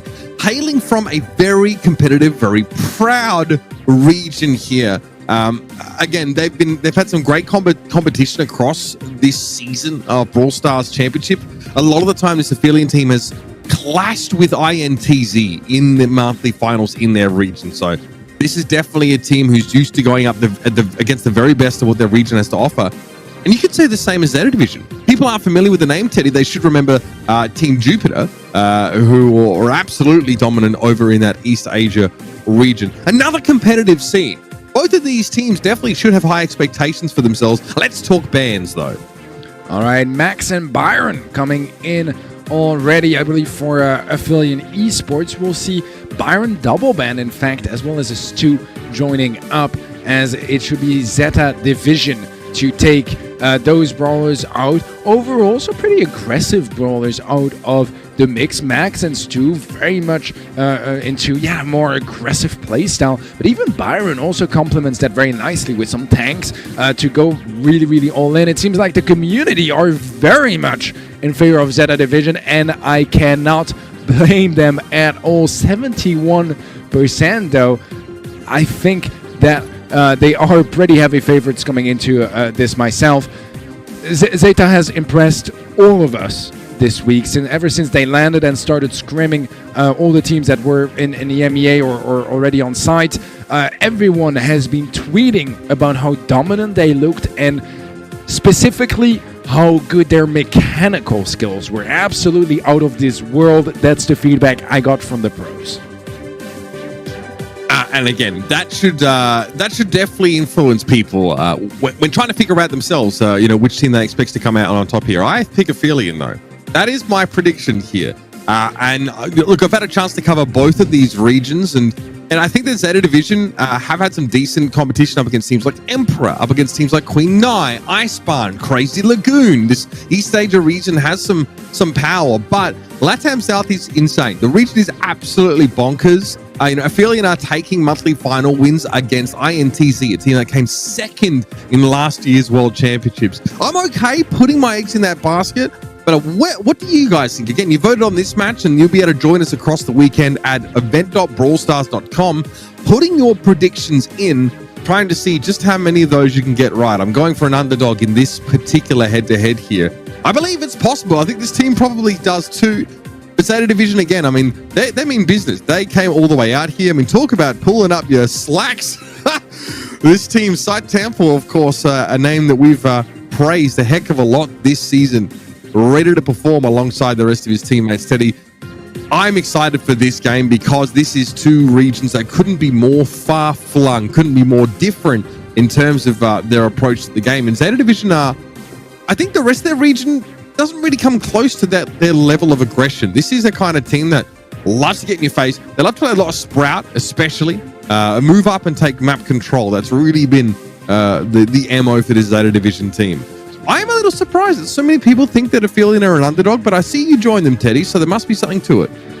I honestly, I think they're a big-time underdog coming into this match. But that also means less pressure. That means less expectations. And sometimes, when you have a little bit less to lose, you can find something deep inside of you that can drive you to play out of your mind. And that's what I'm hoping for them. I think they will need it. So far, from most scrims and most feedback I've had from other pro players, they weren't the most convinced. But you never know. We've had underdog stories yesterday. We've had plenty of them throughout the year. This could be their chance to make a big impact in the scene here, but we are ready to start Aphelion Esports versus ZETA Division. All right, so we have Lola's here playing the off lanes, and Tensai is, oh man, look at him. This aggression, this is what I mean. Moving towards the middle of the map, making it really hard for Aphelion's Piper to actually do anything with that space. Kaiser was forced to use a life plant because side tempo gets him with a big hit. All right, so far no damage on save just yet. This is something to be expected, as usually teams like to start a bit more passively, feel the pace of the game before going in aggressively. Super is available for side tempo if he wishes to remove that cover. So far, he's enjoyed keeping it, as it is pretty useful in his spot, but now he's low HP, wants it out of the way, as he is going to give them back that center control. Actually, they got one tap off on that save, so for now, ZETA is going to be leading by 4%. VTZim really has to do something big here. He's up against the Colt, and Achapi's going to be one of the most dangerous if he's allowed to get remotely close to Aphelion safe. That Bullet Storm will make short work of it, to be sure. Achapi actually makes a lane swap, so this puts Tensai up against VTZim. Even though Tensai was having quite an easy time with things, he opts into the mirror, and Kyodog finally wins that Piper 1v1. Right, so far still not all that much damage on save, all things considered. The clone is out of the way here, VTZim not having that to work with anymore, but look at that, that's going to be damage pouring in here as Chappie and Side Tempo are able to clear out the mid and the right lane. Tensai joins up as he clears out the left side of the map, and now things are starting to look much better here for ZETA Division. No need for ZETA Division to rush things here. They have a pretty comfortable lead on the safe. And a lot of that, of course, came from Achapi, who was able just to get damage over the course of this round to put ZETA Division in a commanding spot. Eventually, Aphelion are going to have to go forward, and this might be the trigger. VTZim finally able to win out against Tensai in that mirror, and now makes his way up on the left-hand side. It's doable for Aphelion, but they're going to have to all in the safe. Yeah, there is some damage coming through. It's not nearly enough just yet, but it's getting closer and closer. 3 seconds left. It's only a couple of percent, but it's not going to be enough here for Aphelion, and ZETA take the first game. Yeah, huge there. I think it was Tensai actually body blocking for the safe, making sure that the ZETA Division were definitely going to win the race. I'll be honest with you, Teddy. Already, I'm seeing a bit of a gap in the middle of the map. This Piper diff from Side Tempo was really making life hard for Aphelion. Yeah. Kyodog, one of their star players, one of the catalysts for their success in their home region, is getting dominated. Yeah, I think that I mean, you see it here from the kills, right? And the DPS in general, 1 death only for Side Tempo. That's a 6 KD compared to the 1 KD from Kyodog. Absolute Piper diff. I think you pointed that out very rightly, Uber. But what I can say that I thought was very impressive from Kyodog and from Aphelion in general is, even though they pretty much got diffed all across the map, towards the end they had one opportunity, they had a couple of kills going their way, and they were able to capitalize a lot of that. It wasn't enough, it was a bit too late, but it was a good sign for the future. And look at that, off the bat already, both Pipers stacking each other up, and that means that they gotta fall back and reset. Yeah, I like to see that. No fear from Kyodog as he wants to come forward, but it's going to be the home raid recipe that takes him down. Side Tampa, what a beautiful follow-up, and this allows Achapi again, just a lick of damage on that safe, and that's enough to put ZETA in an early lead. Yeah, the damage from Tensai is absolutely insane as well. VTZim is able to get the kill in the end. We have an 8% lead in favor of ZETA. Not something Aphelion need to worry about just yet, but we saw in the previous game that they took a very long time until they could deal any damage on safe, so every single percent counts. Tensai trying to help Side Tempo, leaning into the matchup in mid, but Side Tempo in a bit of an uncomfortable spot there behind the super of Spike, and that's going to allow Kyodog to find that elimination. VTZim forced Tensai out of this lane matchup, so he's now been able to get a bit of decent damage on the safe, and Tensai a bit frustrated by the grass actually obscuring the position. And Chappie trying to trade a bit of damage onto Aphelion safe as well, but Side Tempo's about to get pinched. Great use of the super to get out of trouble. Yeah, I'm not sure if Tensai maybe had some technical issues earlier. He was kind of just sitting in a bush for quite a while. Not entirely sure what is going on over there, but this, for the most part, is looking much better for Aphelion. ZETA are quite a bit behind at this point. Kyodog though gets caught there, doesn't see Tensai and Side Tempo coming for him as he tried to pressure a Chappie out of a position to put a lot of damage on the safe with Bullet Storm. Kaya0 down though. VTZim realizes with only about 40 seconds left, he's got a good chance to get a decent chunk of damage on the safe with the Megalomaniac clone. A Chappie can't really deal at this range and has to use the bushes for safety. Nice gadget from VTZim there, making sure he can stave off the damage. And this is the Aphelion I was looking to see, Teddy. They go deep. A big commitment to eliminate the safe. I believe, though, Uber, that there were indeed some technical issues on this side of ZETA division, so I think that this might end up being a rematch. Not entirely sure just yet. We'll be waiting for confirmation, but I wouldn't call it a game just yet here for Aphelion. Yeah, I think you were right about Tensai. You mentioned that he wasn't really moving around a whole lot, and he's the one with the stage tech on hand there just to make sure his equipment is functioning as it needs to be. I think Side Tempo there also is... I love this. Obviously, the podiums, ladies and gentlemen, are one size fits all. The problem is that they're a little high up for a couple of our players. I think Side Tempo has himself a little bit of a step ladder behind his to make sure he can access his device. And yes, looks like we have the rematch. So straight in, ZETA Division still 1-0 in this first set. All right, back to that Piper matchup mid that has been the most exciting part of this set so far. I've been loving the Lola matchup quite a bit as well, but we'll see. They're able to make something crazy happen here. So far, no kills just yet and no damage on safe. It's all about getting that kite damage and finding an opening, and look at that. Kyodog will be the one to initiate. That's huge. Tensai is winning his lane matchup on the left side, though. VTZim struggles, but Kaya0 is able to double back, and that's because of Kyodog getting the elimination of Side Tempo earlier on here. But now Side Tempo is able to come back, get the Piper div, and return to the fray, destroying some of the cover here that Kyodog has been using.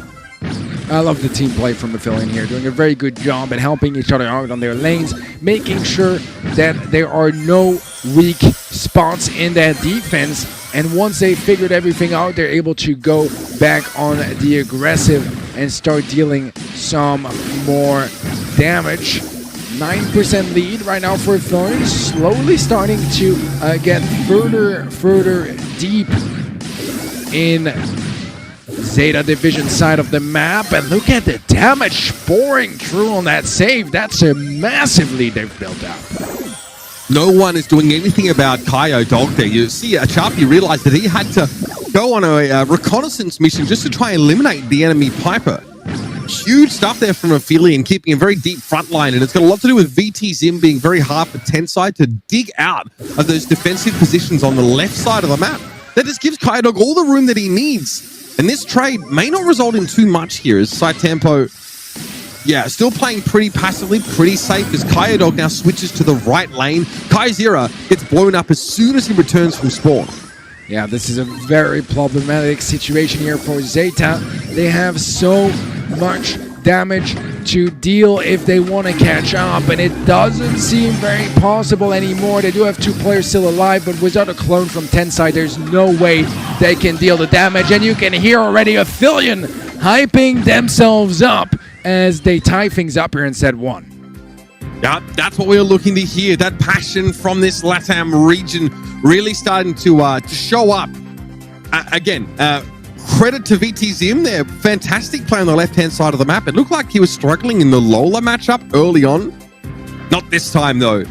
That's steely gaze from the man himself here, and you can see, again, Kai Zero turning up on the spike in a big way, putting pressure on a Chapi. The Colt, obviously, we do definitely see him on Heist for a few reasons, right? Not just Silver Bullet, but of course the ability to work down that safe with ridiculously high DPS.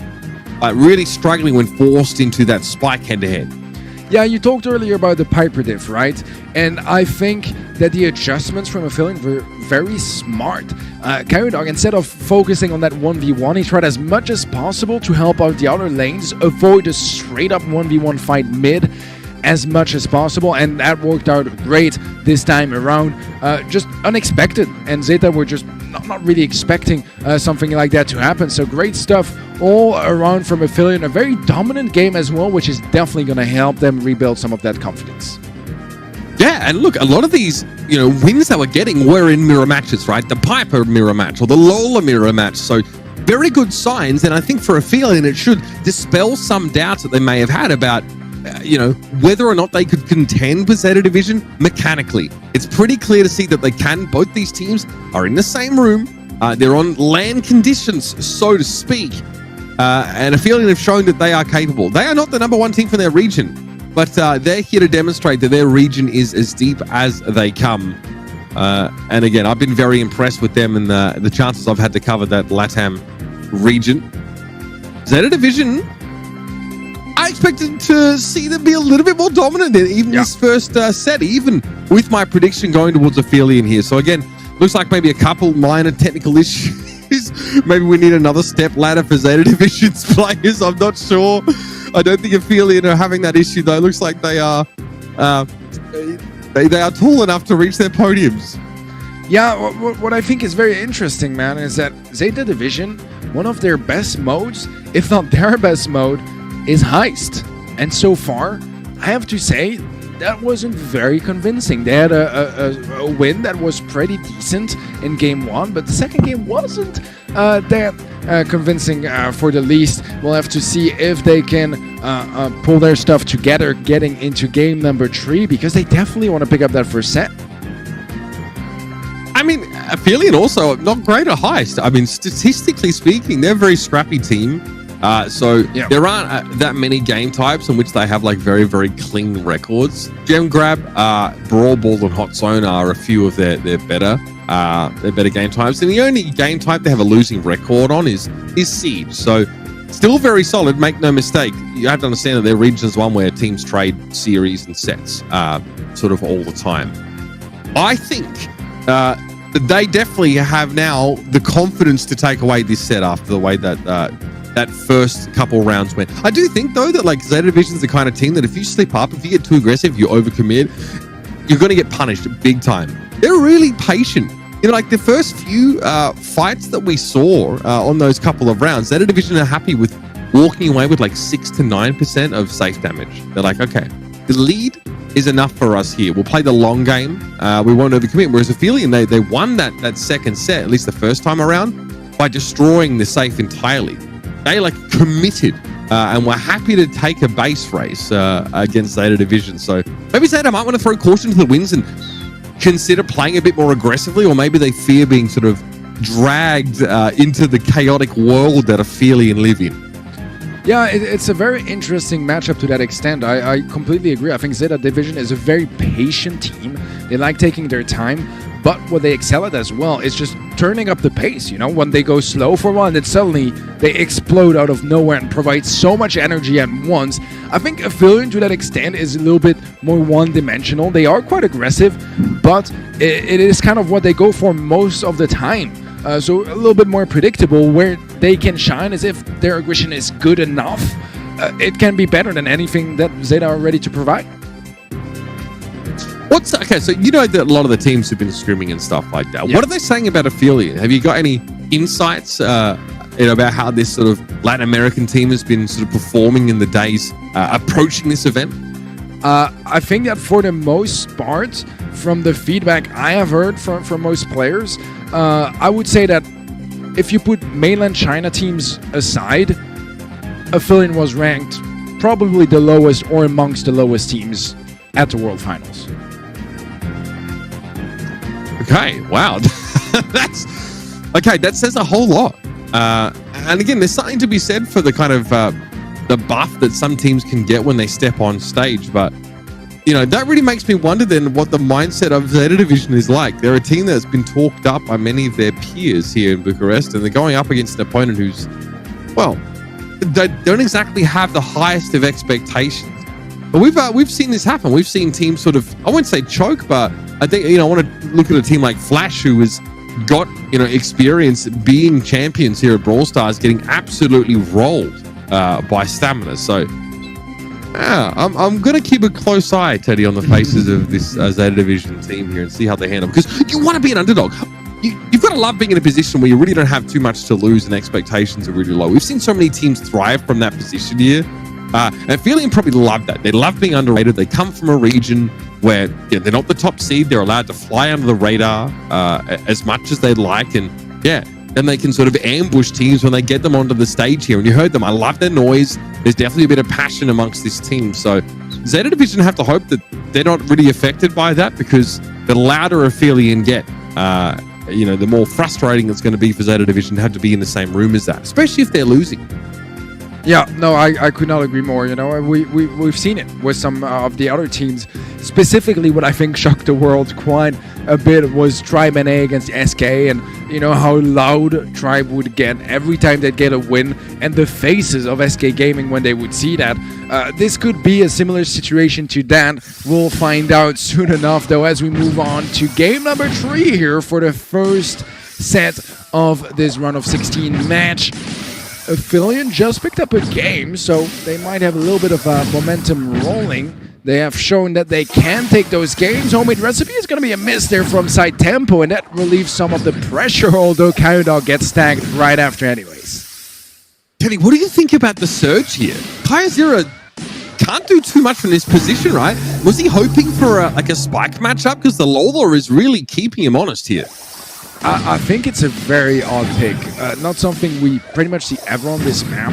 The struggle is going to be reaching level 2, 3, and 4. As a level 1, he is very, very weak. Goes for the TP now and will get some damage down. Unlocks at level 2, and that is a great opening. It's all about patience, but it is a bit of a risk because you're not really getting too much value until you go in for that TP. And look at that, another kill flies in, and Aphelion are starting to push forward. Aggressive Shadow from VT Zim, and that is going to help deal some damage and take the lead for now for Aphelion.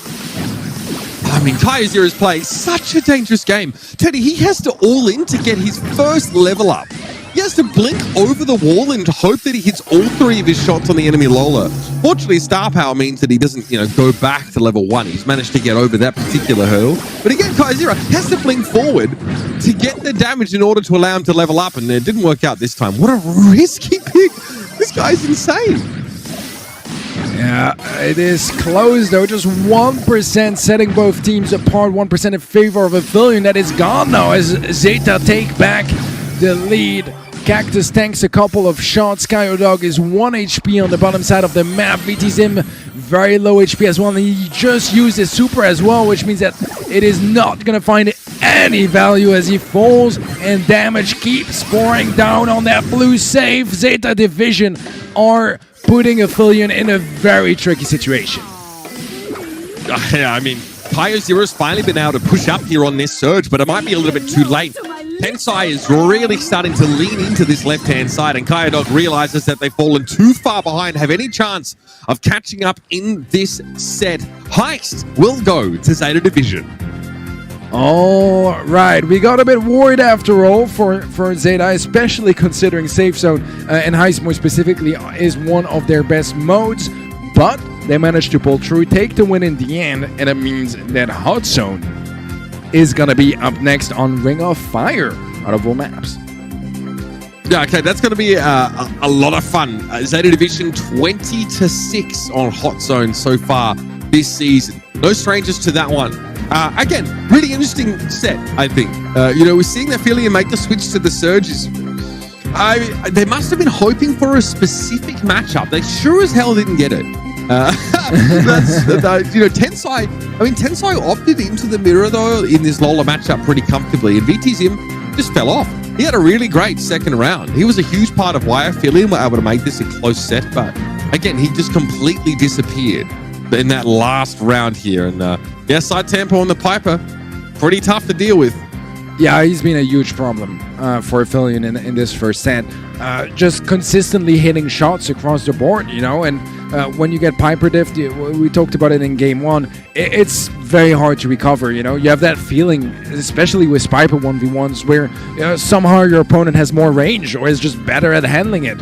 And truly, this has been problematic for them. We'll see if they can deal with some of that. Piper could be an option on Ring of Fire. I am not entirely sure what to expect meta-wise. We've seen so many different combinations. Some stuff we won't see is 8-bit and Byron, one of the most iconic combinations for this map, because obviously Byron is double ban here. Both teams are really trying to avoid that one. Again, incredibly safe in the mid and very, very good at sort of just helping the side lanes to sustain with that healing.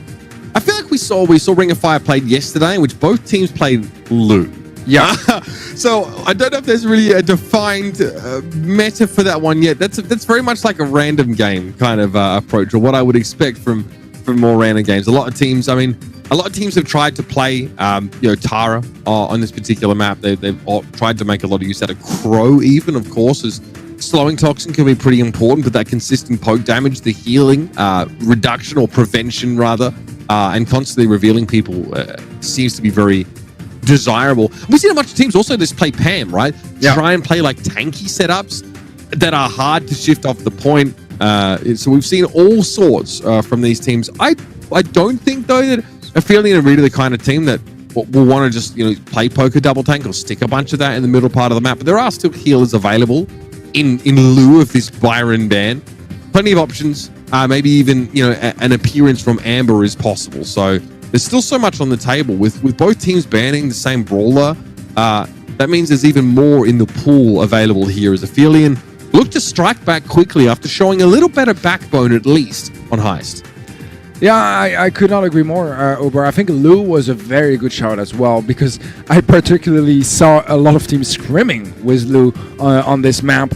It is an interesting brawler, to be honest, for Ring of Fire. It used to be the go-to for a while, and then it slowly died down. It seems like it's slowly coming back to the meta on Ring of Fire. Could be an option, we'll see. It is a map that has had so many different metas and always so many different options as well. Jean, I think, can do a lot of work as well. But obviously any brawler, such as Leon, for example, that can get in that backline and just deal a lot of damage behind your enemy lines. This can be very, very hard to deal with, and we'll see as well confidence-wise if those guys are willing to take some risks and go kind of out of their way to bring something different coming into this next game. Yeah, interesting to hear that so many teams have been sort of scrimming Lu. It's almost like we've come full circle in the metagame when it comes to Hot Zone, or Ring of Fire specifically. I think it's quite unique in that it only features one Hot Zone, whereas other maps like Split and such are a little different there.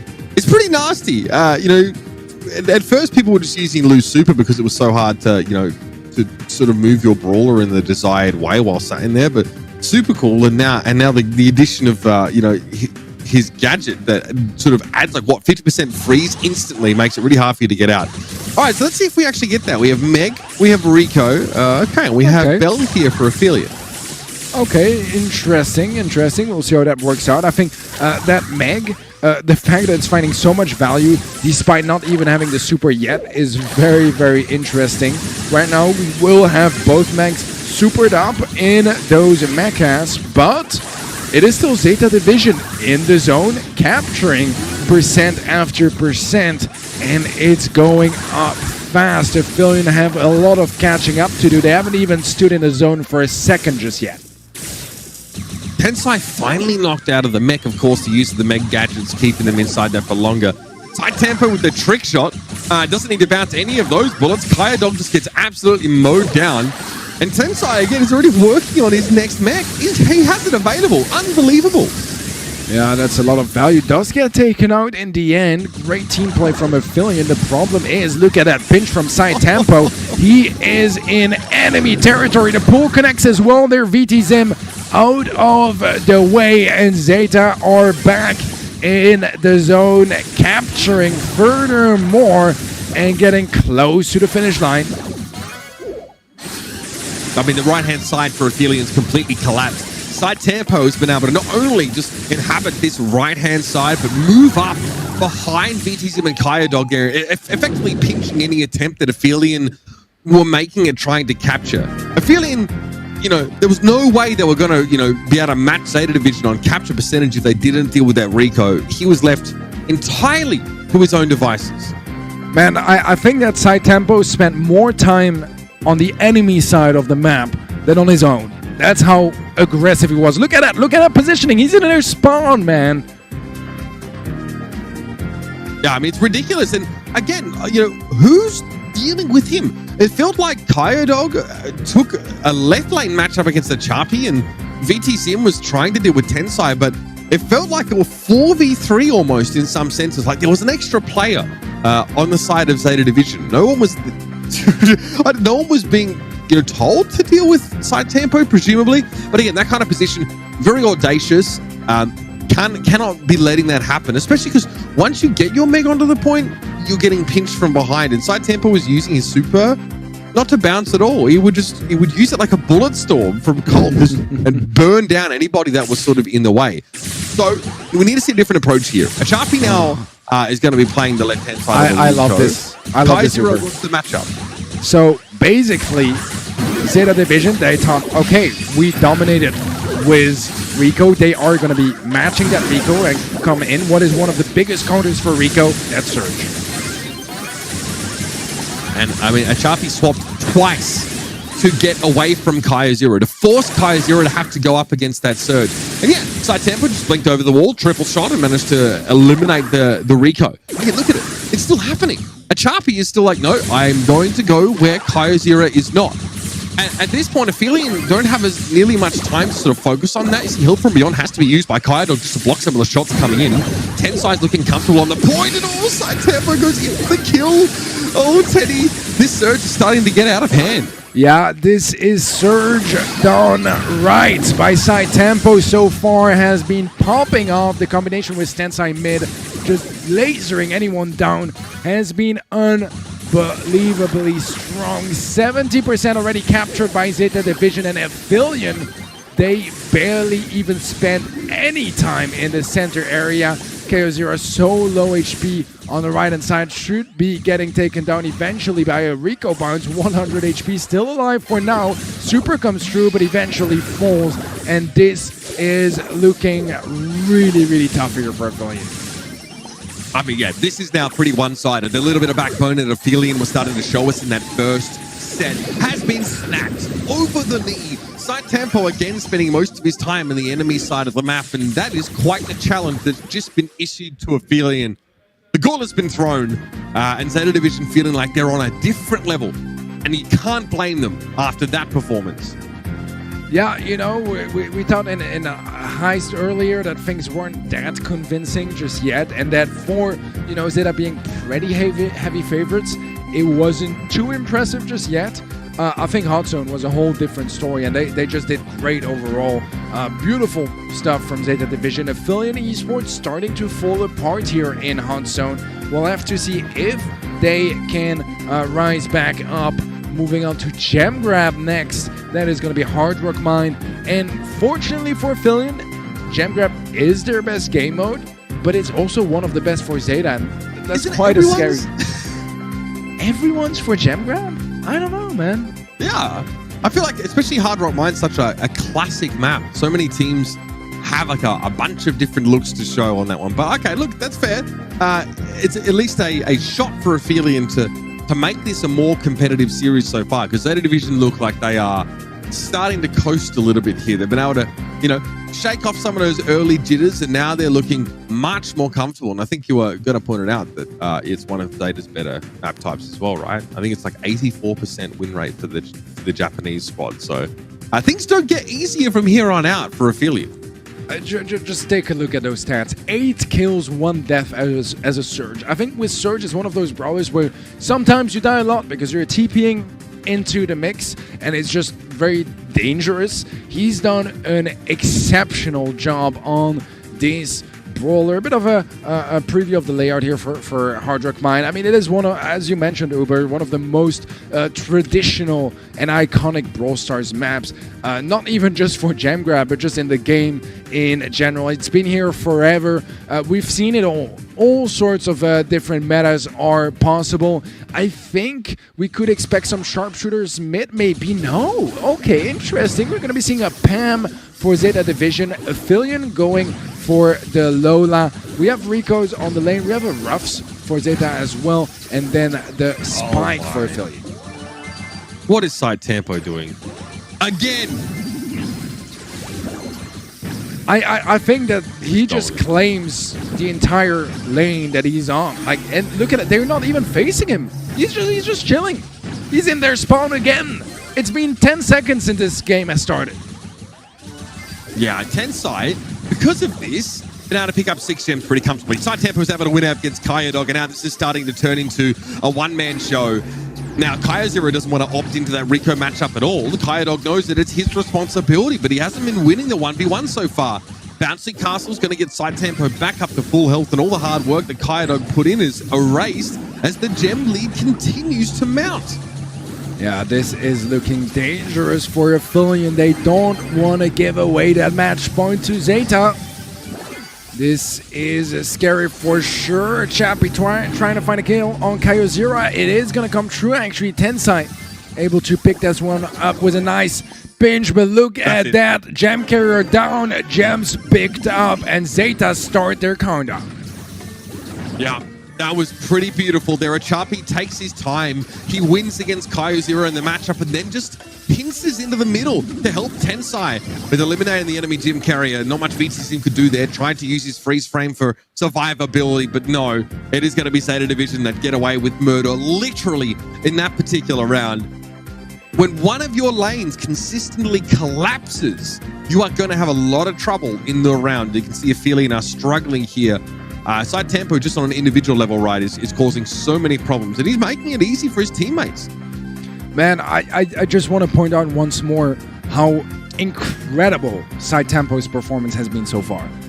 No matter the brawler, no matter the situation, we've seen him all over the map. He's everywhere and nowhere at the same time. It's super impressive. Tensai having a great game as well, a great match so far. A bit more quiet, but when Side Tempo is shining that much, honestly, they don't need to, give the super incredible performance, because you just need that one pop-off guy that comes in time, and I think they're doing a great job at handling that. You can't consistently have someone popping off, right?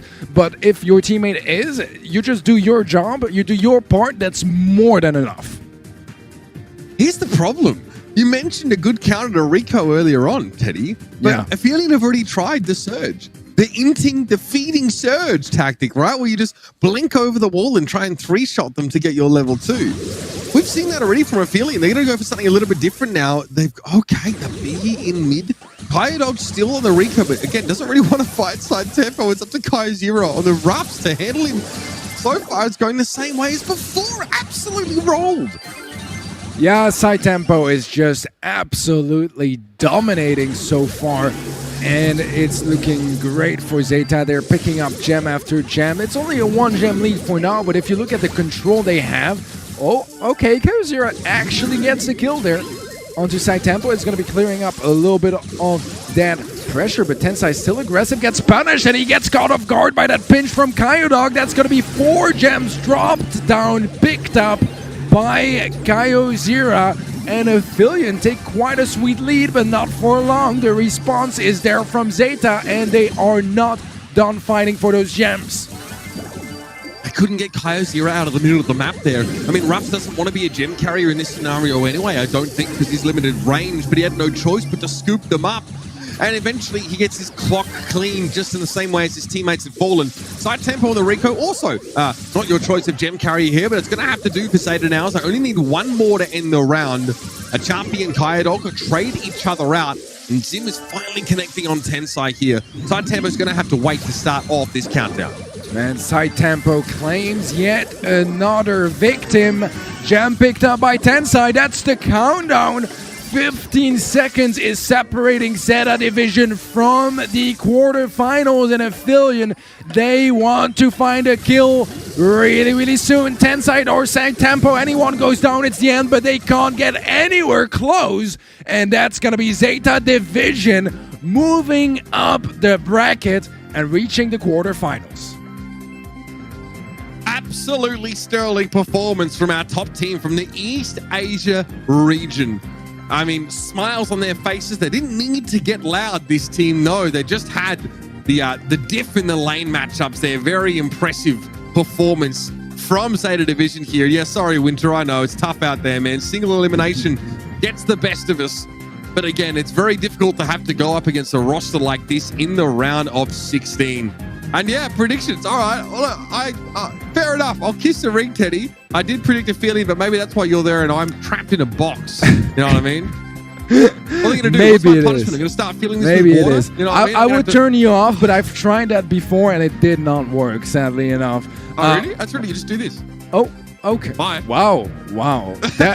Those are some skills I did not know I had. But man, honestly, all jokes aside, I think that Aphelion Esports can be incredibly proud of their performance. They had some great games. They had some dominant games as well, especially here in Heist. And honestly, it did not feel like a 80-20 or 75-25% that we saw from the predictions. It was closer than that. Sure, it was a 3-0 in sets in the end, but I think that Aphelion performed very proudly, and I think they should be proud of their performance. They're going against one of the favorites to win this entire thing, and ZETA Division, they looked incredible.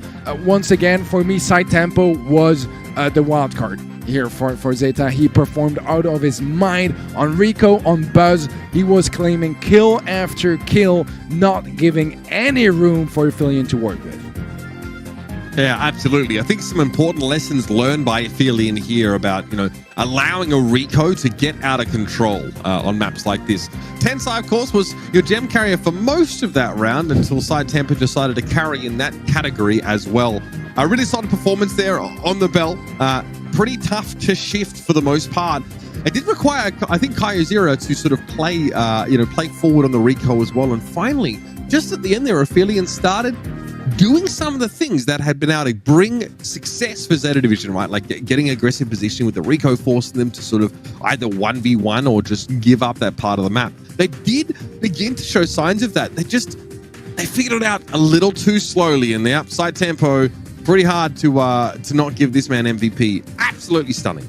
Yeah, here's the thing, I think Tensai and Mameshi played formidably overall. I think it was a Chappy that played instead of Mameshi, actually. I think that a really good match for the most part, right? But, Side Tempo was not just doing his job, he was going out of his way to just absolutely dominate. He was destroying them. He really was. And I could never agree more with a MVP than this community vote. I think that was absolutely on point. And again, does this change any of your expectations now going into the quarterfinals, Teddy? Knowing that we have pretty insane matchups that are set with Qlash versus ZETA Division coming up. I mean, that is going to be mental. These quarterfinals look ridiculous. I think every single quarterfinal is absolutely insane already. The potential semifinals and grand finals after that are going to be even more nuts. But I mean, look at that, man. Tribe Gaming NA versus INTZ, that's a top class match. Queen Nai Navi, top class. Even Totem STMN, that's an amazing match as well. And I cannot wait to get to those quarterfinals tomorrow. 2 NA teams, 2 EMEA teams, two East Asia teams amongst that top 8. Pretty insane stuff. Teddy, all right, I'm going to queue you up here for our play of the day. We've seen some incredible stuff, but one of our favorite moments, I think, was from Bobby on Stamina here. Just an absolute filthy buzz player. Yeah, I mean, look at that. Just chaining kill after kill, not giving any chances to Team Flash. That match was brutal, but Bobby was even more brutal on that buzz. Just unstoppable. And look at that, just claiming another victim. He has 500 HP. Most people, they just fall back, you know. He's inland, he's, you know, there's the nerves, everything. He doesn't care. He just dashes with 500 HP onto another buzz, takes him down easy peasy. Yeah, it's insane, right? Obviously, the stun potential on Torpedo Throw makes a huge difference in turning these plays around and having insane clutch moments there. The guy knew that he could get away with diving in like that with such little HP, and that's the sign of a true professional. They really know how to push their brawlers to the very limit, rather. Teddy, I mean, I'm not going to ask you to make your predictions yet for tomorrow. I'm going to give you some time to marinate on it a little bit overnight. But for those of you at home, of course, who want to know where to submit those, it's going to be at event.brawlstars.com for tomorrow. You can be able to watch, interact, and earn some rewards. And I've got to check it. I do wonder how Ark's predictions went. I think he did a little bit better today than his 0-4 performance yesterday. So yeah, hopefully he's earning himself some coins on there and maybe working his way towards Cat Burglar Jesse. But some pretty insane moments here, Teddy. Well, we still have the quarterfinals, the semis, and the final ahead of us here. I can't wait. Tomorrow is going to be absolutely ridiculous, man. A long day to be sure, but some banger matchups. You know, it's one of those days where, sure, it's going to be long, but I want it to be long. You know, I want to see some matches go to set 5, some insanely close matches. I think we had some of those moments already in the round of 16, but now that we are so slowly getting further and further into that bracket, there's going to be a bit less disparity in skill between the teams, and it's going to keep getting tighter and tighter and more competitive. Man, I cannot wait, dude. I genuinely cannot wait. We have shaved our 16 teams down to 8. This is where the competition gets serious, ladies and gentlemen. Tomorrow, 10 a.m. CET, our final day of the Brawl Stars Championship World Finals. Only one team can reign supreme and have the lion's share of $1 million of prize money. Don't miss it, everybody. Rest up, and we'll see you tomorrow for an insane day of games.